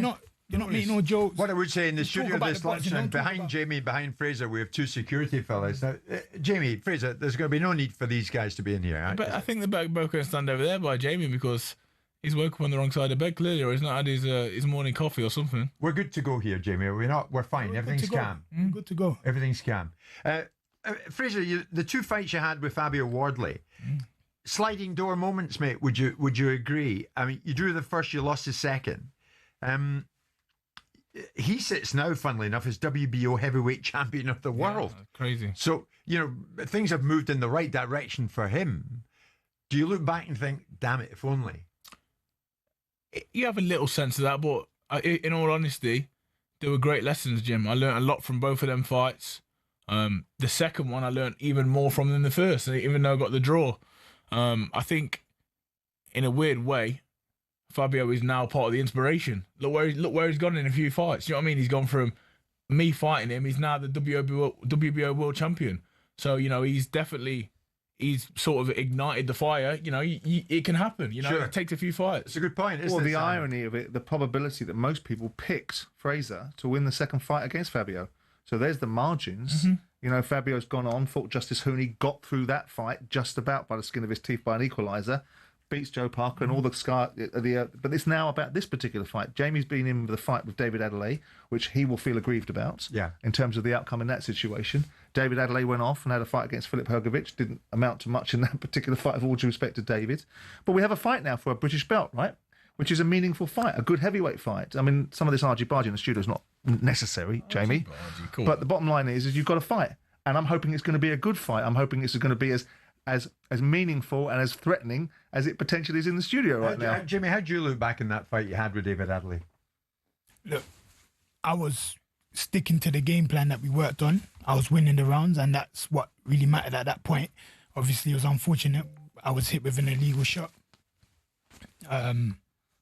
And yeah, here we are. We were supposed to do a rematch. It was ordered by the board, which is why we're here. I'm the mandatory to fight, and obviously Fraser got put in to fight. So what are you going to bring on Saturday night then when you get in the ring with Fraser? I'm gonna bring everything. Like, I'm telling you, Fraser's underestimating me. And I know he's underestimating me. And I'm gonna come and bring everything that I can bring. And Fraser's going to see. I know he's underestimating me. He's already overlooking me. I've seen your interview. I've seen everything you've done. So, yeah. Are you underestimating this fella, to my right? Definitely not. This is how much I'm disrespecting and underestimating him. I went to his changing room after the David Adelaide fight and said he was unlucky. And I actually was protesting at the side of the ring about the referee in the fight because I thought he was winning the fight and I thought he was going to go on to win the fight. And... that's how much I'm disrespecting him and underestimating him. All I've ever said is he was beating David Adelaide comfortably. So obviously I had him, even though he got hit with a legal shot, in my head he was going to go on and win the fight. That doesn't sound like Fraser was underestimating you. We're not talking about that. There we go. We're not talking about that. We're talking about recently. You going on the interviews talking rubbish, talking the way you're talking. Say what? And in the DMs, you've been talking rubbish, bro. You already know. Okay. Exactly. So that's what I'm talking about, disrespect. Well, peace will break out in this very Hey, studio. don't talk like that, Fraser, bro. Don't even do that. Carry on, mate. He was interrupting. Hey, don't do that, Fraser, bro. Carry on, Jim. Because if I step to you, you ain't going to do nothing, carry bro. on. You ain't going to do nothing if I step to you right now. Simon, you fancy some lunch? The boys will be with us during this commercial break. That'll get interesting. The two security fellows will be with us as well. And we'll be back, hopefully, after this.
Emotions running high, certainly are up in Glasgow. A double sacking at Rangers this lunchtime. Sporting Director Kevin Thelwell sacked by the football club, and Chief Executive Patrick Stewart sacked by Rangers as well. Emotions running high in this very studio, as you can hear, because on Saturday night in Derby, Jamie TKV, to my right, is going to be taking on Fraser Clark in a British heavyweight bout in Derby, and as you can see,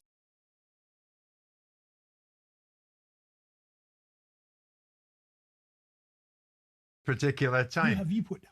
I didn't say Jimmy, you're not happy. Just to continue this, and let's get to it. You're continuing to be unhappy this lunchtime that Fraser, in your eyes, disrespects you. Yeah. Because of what? Because of your past record? Because of what you've done? Because of what you've not done? What? Because of what? All I've done is try to show Fraser respect. Yeah. Yeah. So show Fraser respect, but all he's done is obviously in person we show each other respect, but behind the keyboard he's always disrespectful. What example, mate? What looking what, when he's on social media? Yeah, on social media. What was on social media? Huh? The other day you were talking about punching my head in. Was you not? That's what I'm trying to do. No, but you do it in a disrespectful way, and then you jump in my DMs. Okay, so what? Oh, Jamie, I'm going to punch your head in. What do you want? How do you want me to go about it? Don't talk to me. Go and do it then. Go and do it then. Okay, what we'll see. Stand in the middle, like is there a respectful way to say that I'm going to punch you up? Is there a respectful way to say that? It's nothing to do. Look at the DMs. You know your DMs. We go back and forth in the DMs, bro. You know I'm laughing at my phone. I don't know if you're sitting there angry about it. I'm laughing at the phone. Literally, if I had a problem with you, I'd tell you there's a problem with you here. No, I got no problem with you. You're another fighter. But you want to keep this screw face, this angry energy, makes it horrible for everyone else, like I said. But you don't care. You don't care. You want to be a thug, mate? Go and be a thug. No one's trying to be a thug. Go and be a thug. You trying to be a gangster and scare people. Go and do that. Go stand on the street corner right there. How's this like being gangster? gangster? You're embarrassing. You're embarrassing, bro. Jimmy, You're a clown. What kind of fight do you think this is going to be? I mean, the fight against Adelaide. Fraser said he's going to stand in the middle. Yeah. So is that your anticipation? Yeah. Standing in the middle. You can do that. No worries. No problem. Where does this fight lead you guys? I mean, ultimately, you win a British title. Where does it take you next? Whoever wins this fight, where are you? I know you're not going to be eyeing past it because you're going to be looking at one another very deeply, as it would appear. But when you look at this fight and you win it, where does it take you potentially, Fraser? And then Jamie, you can answer afterwards. Unless you want to go first, we don't want to upset you. On you go, Fraser. Obviously, you know the landscape of boxing at the minute. Yep. You know, there seems to be opportunity, especially in this division. You know, you sort of win this fight, and then obviously you have your own things planned, but you might just get one of them calls, you know. I'd be fit, I'd be ready for anything, really. And I know there's a jump, but there's the European title you could possibly move on towards. Other than that, you could have an opportunity against a world ranked fighter on one of the Riyadh season cards. You know, there's endless possibilities. At the minute, the division and the sport, to be a heavyweight is a good time, I think. It is a real opportunity, Jimmy, Same isn't thing. it? It's like the division's thriving. There's so many opportunities and so many avenues that we can explore, you know, to get to the top. So, yeah, man, after this, you never know. European titles and just like... Do you want to fight? I mean, obviously, you felt quite aggrieved after the David Adelaide fight, for the reasons that we've explained. Yeah. And then David Adelaide went and got another fight, and Adam Booth made no bones about it. I'm either going to fight you for what he considered to be a small amount of money, or I'm going to go and fight the opportunity of Filip Hrgovic. From your position, when you look at Adelaide, is that someone you want to lay hands again? Of course, I definitely want to box him again. Yeah, I want to make it right. And what was the aggravation between you and him? Literally no issue. No, there was no. Because he just literally said before he came in the studio, I said, "How did you two guys get on?" He went, good as gold, no problem. Yeah, exactly. And all of a sudden we're in the studio, and you two guys, there seems to be aggravation. Exactly. There was aggravation with you and David Adelaide. No, but from where? But you see, Adelaide. It started because I know Adelaide. Yeah, he felt disrespectful because he felt disrespected because I took the fight after he threw me under the bus. He literally threw me under the bus. So I said, like, the team said you got to take the fight. He's throwing you under the bus, but that's a different situation, different conversation. But with him, I've always been cool with Fraser. I like Fraser, but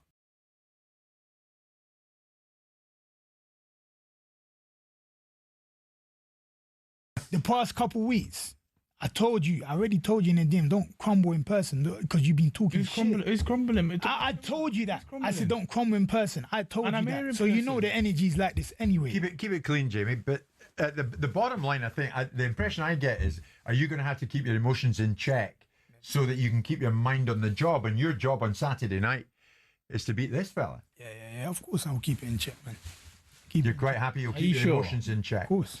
Are you sure? Is it important? Do you get into this mood in fight week because it suits you? Not all the time. Not all the time. No. Well, I don't know. You know, it's becoming quite a common we saw thing. you having a punch up Quite a common thing. It wasn't. And it didn't work too well last time. So you know, I'd switch it up if I were you. So what's going to happen when you two leave this studio this lunchtime? Never know. Never know. We never know with big old scary Jamie. Bro, you're crumbling, bro. I can see crumbling. You're crumbling, bro. Crumbling what? Fraser, what are you going to bring in Saturday night? What can you tell the fight fans who are listening, who are aiming to go to Derby on Saturday? I'll knock him out. I'm knocking you out. Fraser, you're going down. Good. You know. Good fight, then. Fraser, you know I'm knocking you out. You know I'm knocking you out. Okay. Maybe the boys should leave the studio like in a kind of staggered basis. Listen, Jim, some of us can conduct ourselves properly. Some of us are not quite mature enough yet and have to be this type of person. I can leave this studio at the same time as Jamie, and I won't crumble, and I also will accept that this is an interview to promote the fight and not have a roll around in the studio. Okay, that would be good. Good luck. You're a funny guy. Good luck on Saturday. Funny or you don't like me? Which one? No, I'm just saying. Do you like me or I'm a funny guy? guy? Shut up, man. Shut up. Just make your stop mind up, talking. mate. Shut up. Fraser, all good luck to you on Saturday. Yeah, thank you, Jim. Same to Jamie. Jamie TKV taking on Fraser Clark, a British heavyweight bout this Saturday night in Derby. We're coming up to 12:30.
A 12-1-9, scored 24, conceded 6. talkSPORT's Alan Pardew says those are the kind of stats that you win the league with. Unless there's a massive hit injury-wise, or some, I don't know, something untold happens with one of the other teams. They just hit us like Man City can do when you put 10, 12 wins together to sort of really close the gap.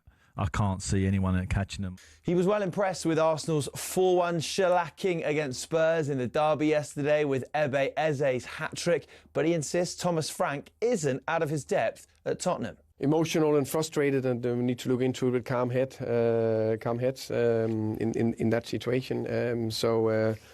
That's why I was very confident going into the game, that we can be competitive in the game, which we weren't, and which is disappointing. From one team falling to another struggling to stay afloat. Leeds are in the bottom 3 after defeat to Villa at Ellen Road. Questions are being raised over Daniel Farke as the fans were chanting for him to make subs in the second half. Farke insists he knows the squad best. It's not like you can run around the pitch and explain each and every support. That's also not necessarily not important. I have to make sure that I take the decisions that I think are right for the team.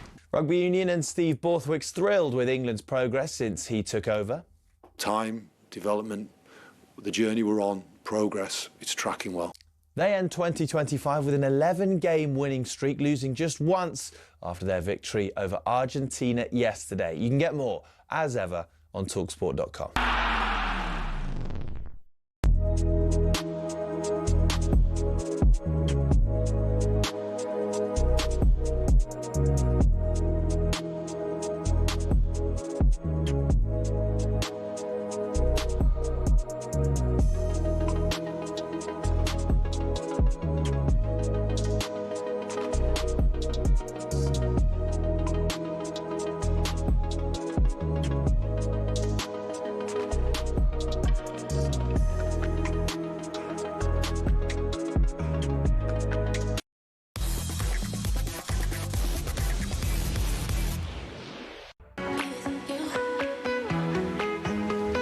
Well, everyone is safe and well in a good state of health after Fraser Clark and Jimmy TKV have vacated the premises. Both the boys fighting a British heavyweight bout on Saturday night in Derby. Simon, I thought at one stage we were going to be seeing a fight a wee bit earlier than we'd planned. A little bit of intensity going on there with Jamie.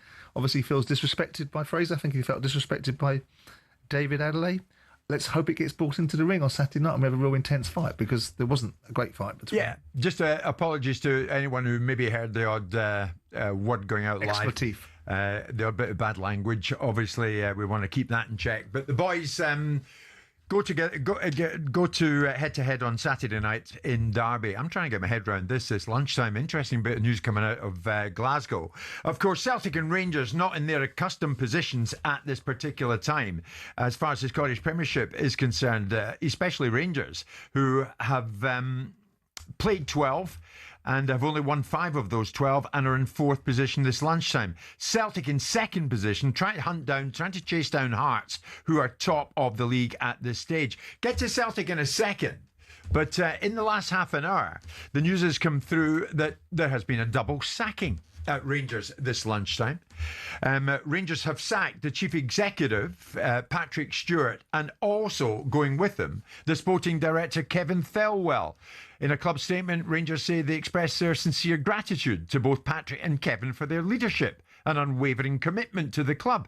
The chairman, Andrew Kavanagh, and vice chairman, Parag Marath, have already begun the search process, and until permanent hires are made, Director Fraser Thornton will assume the role of acting chief executive. But the news is something of a bombshell, not one but 2 being sacked at the same time. The chairman, Kavanagh, spoke in the last few moments to Sky Sports. As we reflect on what the club needs today and where Kevin Patrick are, we think we need something different. Both Patrick and Kevin, they've been great professionals. They've worked tirelessly for the club. And I just don't think it's appropriate to sort of give a compare and contrast on what they did and didn't do right and what we're looking for in the future. And so I'll keep it simple to say that as we look forward, we want different executives to help us lead the transformation of the club. Simon, they oversaw the Russell Martin appointment, which was well-nigh disastrous. Yeah. In comes Danny Roll, but he, with all due respect to Danny Roll, was not first, maybe not second choice either. But anyway, he has got the probably also not decided upon by the sporting director and the CEO. I would imagine that given the mess that's been made of the initial introduction to the 49ers into the Rangers fold of a new opportunity. We heard Dave King talking 6 months ago about the need for a change of thinking, investor fatigue, opportunities to move forward. You've got a very experienced set of operators in the 49er ownership model that were coming into Rangers to set a new dawn. Now, they seem to have delegated and entrusted the responsibility to a managerial appointment to these two guys, or certainly to the chief executive, and they made the wrong one. I listened to him with all due respect. It's easy to criticise, I know that. And listen to Patrick Stewart earlier on in the year when he was talking about some other instance at Rangers, and I said to him, I don't think he's strong enough. I don't think he's a leader. I don't think he exhibits the kind of characteristics that are required in a job of this sort of stature and size and scale and challenges that come with it. And I think there's a lot of noise about whether he was in charge of Manchester United. To be silly, he was put in as an interim because there was a circumstance surrounding the outgoing chief executive. And Kevin Thirlwell, I told you the view on Kevin Thirlwell, that he wasn't good enough as a sporting director. And so they've got to the money shot. They've got to the money shot 4 months after creating their first impression. Stuart has been in situ since last December. Thirlwell, his stay has been more brief. He came in to Ibrox April, May time.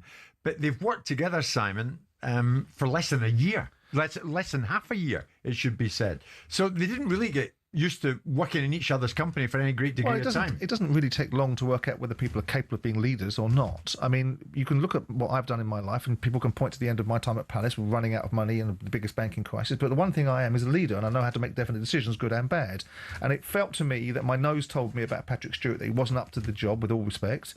And Kevin Thirlwell, you know, I said it at the Rangers function, the function I went up to with Chris Boyd's charity. Yes. That these aren't the guys to take you forward. So now they've made a decision. And as Andrew Kavanagh was saying, I don't feel the necessity to talk about a compare and contrast. I'm going to talk to you now about who we're going to put in place, or tell you in immediate terms who's going to come in place and to take Rangers forward. And, you know, they need to get it right this time around. You need to get it right every single time. But, you know, for me, this is a big football club. I've sat amongst, I got told off the other day when I was up in Scotland by one of the former board members about the fact that I'd been quite critical of them, and he said I'd called everybody thick. I didn't call everybody thick at all. Oh, when we ran into them in that restaurant. Absolutely. I said they weren't good enough. Yeah. They weren't good enough. And with due respect, a club of that stature needs good people in it. It's a good job if you're good at what you do. Yeah. If you're not good at what you do, I should imagine it's a bloody difficult job. So Patrick Stewart sacked as chief executive this lunchtime. Kevin Thirlwell sacked at Rangers as sporting director. But across the city, at Celtic, pretty much upheaval behind the scenes as well, because in the last few days at the Celtic AGM, it kind of stopped before it could really get started. Now, many of those in attendance not happy at the recent performance of the Celtic board, and they made those feelings felt in more ways than one. As I say, the meeting was just getting underway, but then descended into somewhat farcical scenes as it was cut short amid sack the board chants. Bear in mind, Brendan Rodgers is gone and Martin O'Neill is in interim charge at this time. Son of Dermot Desmond, Ross Desmond, read out a statement on behalf of his father Dermot, who is the club's majority shareholder. He wasn't in attendance, and then it really went downhill. Our model is far from perfect, but for the most part, it has served this club well over the past 20 years. So we will not be bullied by aggressive, irrational factions. We will not be railroaded by those whose only vocation in life is to be anti-establishment, and by those who try to degrade the club.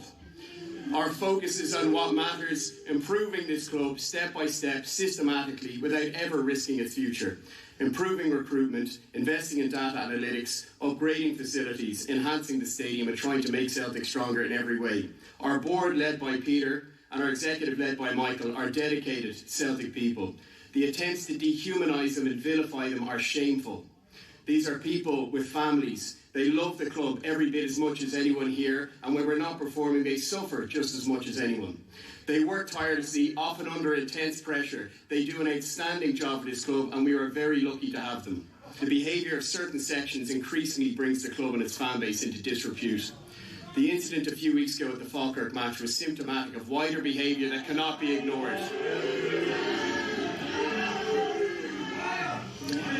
These people are bullies, and they tried to hijack the good name of Celtic.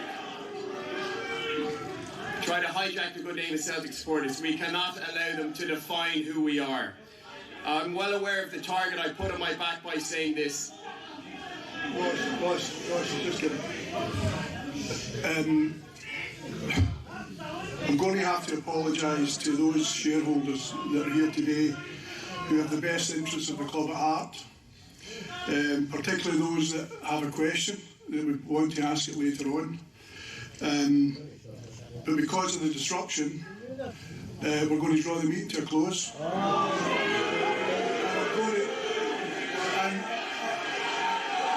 going to call a poll. So that was Celtic chairman Peter Lowell who called the meeting to a close. Simon, you were telling me earlier you would have kept it going. Well, I mean, you have to be in the room, and my nose always tells me not to bow to situations and to run towards the fire. But if you've got no order in the room and you're trying to have an orderly conversation or an orderly meeting where some things are decided, things are voted upon, and structure is deployed, and you can't get that order in the room, then you have to take a decision. Now, I didn't feel that it was that unruly. I felt that the statement in and of itself was... I mean, I applauded Dermot's statement about Brendan Rodgers. I felt it was bold of him to do it. I felt it was right for him to defend. When Brendan resigned. Well, because he wasn't going to allow Brendan just to have the passing word and to have the narrative set for others, whilst Brendan escaped scot-free from his consequences. So I admired that. I didn't think that some of the statement that was being read was particularly conducive to achieving anything in that meeting. From Ross Desmond? Yeah, because it was provocative, it was judgmental, it was accusatory, and maybe that's what's needed, but what you got was a reaction to it. If people were dissenting and you're now giving them a lecture about how they should behave and what they do and don't think and what they are and aren't, right, without in a way that, to my mind, listening to that statement, it felt a little bit condescending. And a little bit, but maybe these people deserve to be condescended towards. But if you're going to do that, if you're going to have that sort of conversation, if you're going to give somebody a lecture, or a group of people in that room that were clearly dissenting voices, because if you're giving it to nobody that's in the room, what was the point of it?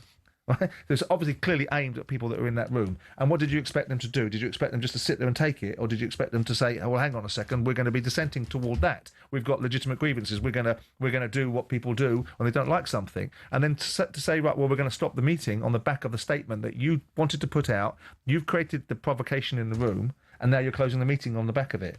Seems to me that's not the way to do it. But it's easy to say when you're not there. I personally think that if you've got something to say to somebody, you say it to them, and then you try and get some order in the room and say, well, I've read my statement. I've told you my views. This is how we're going to operate going forward. Now, if you want to have a reasonable conversation now in the context of this conversation in this meeting that doesn't involve it turning into a bear pit, then we'll do that. If not, I'm going to eject you. Yeah. Not me. I'm not going to eject me. I'm not going to close the meeting. I'm going to eject you. Yes. Yeah, of course. Well, certainly the situation at Celtic, we know what's going on because our good friend Martin O'Neill has been in interim charge now for a number of weeks and continues to be so. It's my understanding this lunchtime that Martin will be in charge for another couple of games and then we'll move aside, and it's expected that Columbus Crew's Wilfred Nancy will arrive on the scene. But certainly not one part of the old firm, but both parts of the old firm, very much with boardroom upheaval at its heart right now. It is 12:45. This controversial Monday lunchtime.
How about this for starting 2026? Thanks to our friends at Virgin Hotels in Vegas, you and a mate could win the ultimate trip of a lifetime. Picture this, you and your best mate flying upper class from London to Vegas, checking into a luxury spa villa for 4 incredible nights at Virgin Hotels Las Vegas, cheering from the stands as the Las Vegas Raiders take on Kansas City Chiefs, and to top it all off, $5,000 in cash to play with.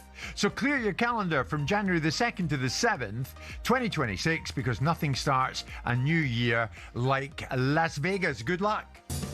21 plus, UK excluding Northern Ireland. For a chance to win, text WIN to 83338. Text at £2 plus standard network rate. Bill payer's permission required. Or call 03434239761. Calls are charged at standard rate. All entries must be received by the 28th of November at 4 p.m. This is a network promotion. Run across talkSPORT, Virgin Radio UK and Talk. Full terms and conditions at talksport.com. Now then, like every weekend, of course, it was a case of winners and losers. At Ellen Road, Leeds United lost at home to Aston Villa, a 2-1 home defeat. But Daniel Farke, the Leeds United boss, called on fans to be, quotes, respectful and treat the winger Brendan Aronson as a human being after chants for him to be substituted.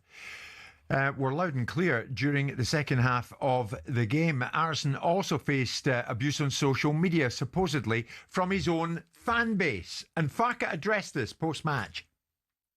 I could make my life easy and also slam him anyhow, and then everyone would say, yeah, Daniel, tell him, and great, and Bren, we don't like him anyway. But I protect human beings. This is what I do. I work with human beings, and I just don't work with robots who, yes, earn a proper salary anyhow, but I also see what this lad is doing, and he's a fantastic teammate.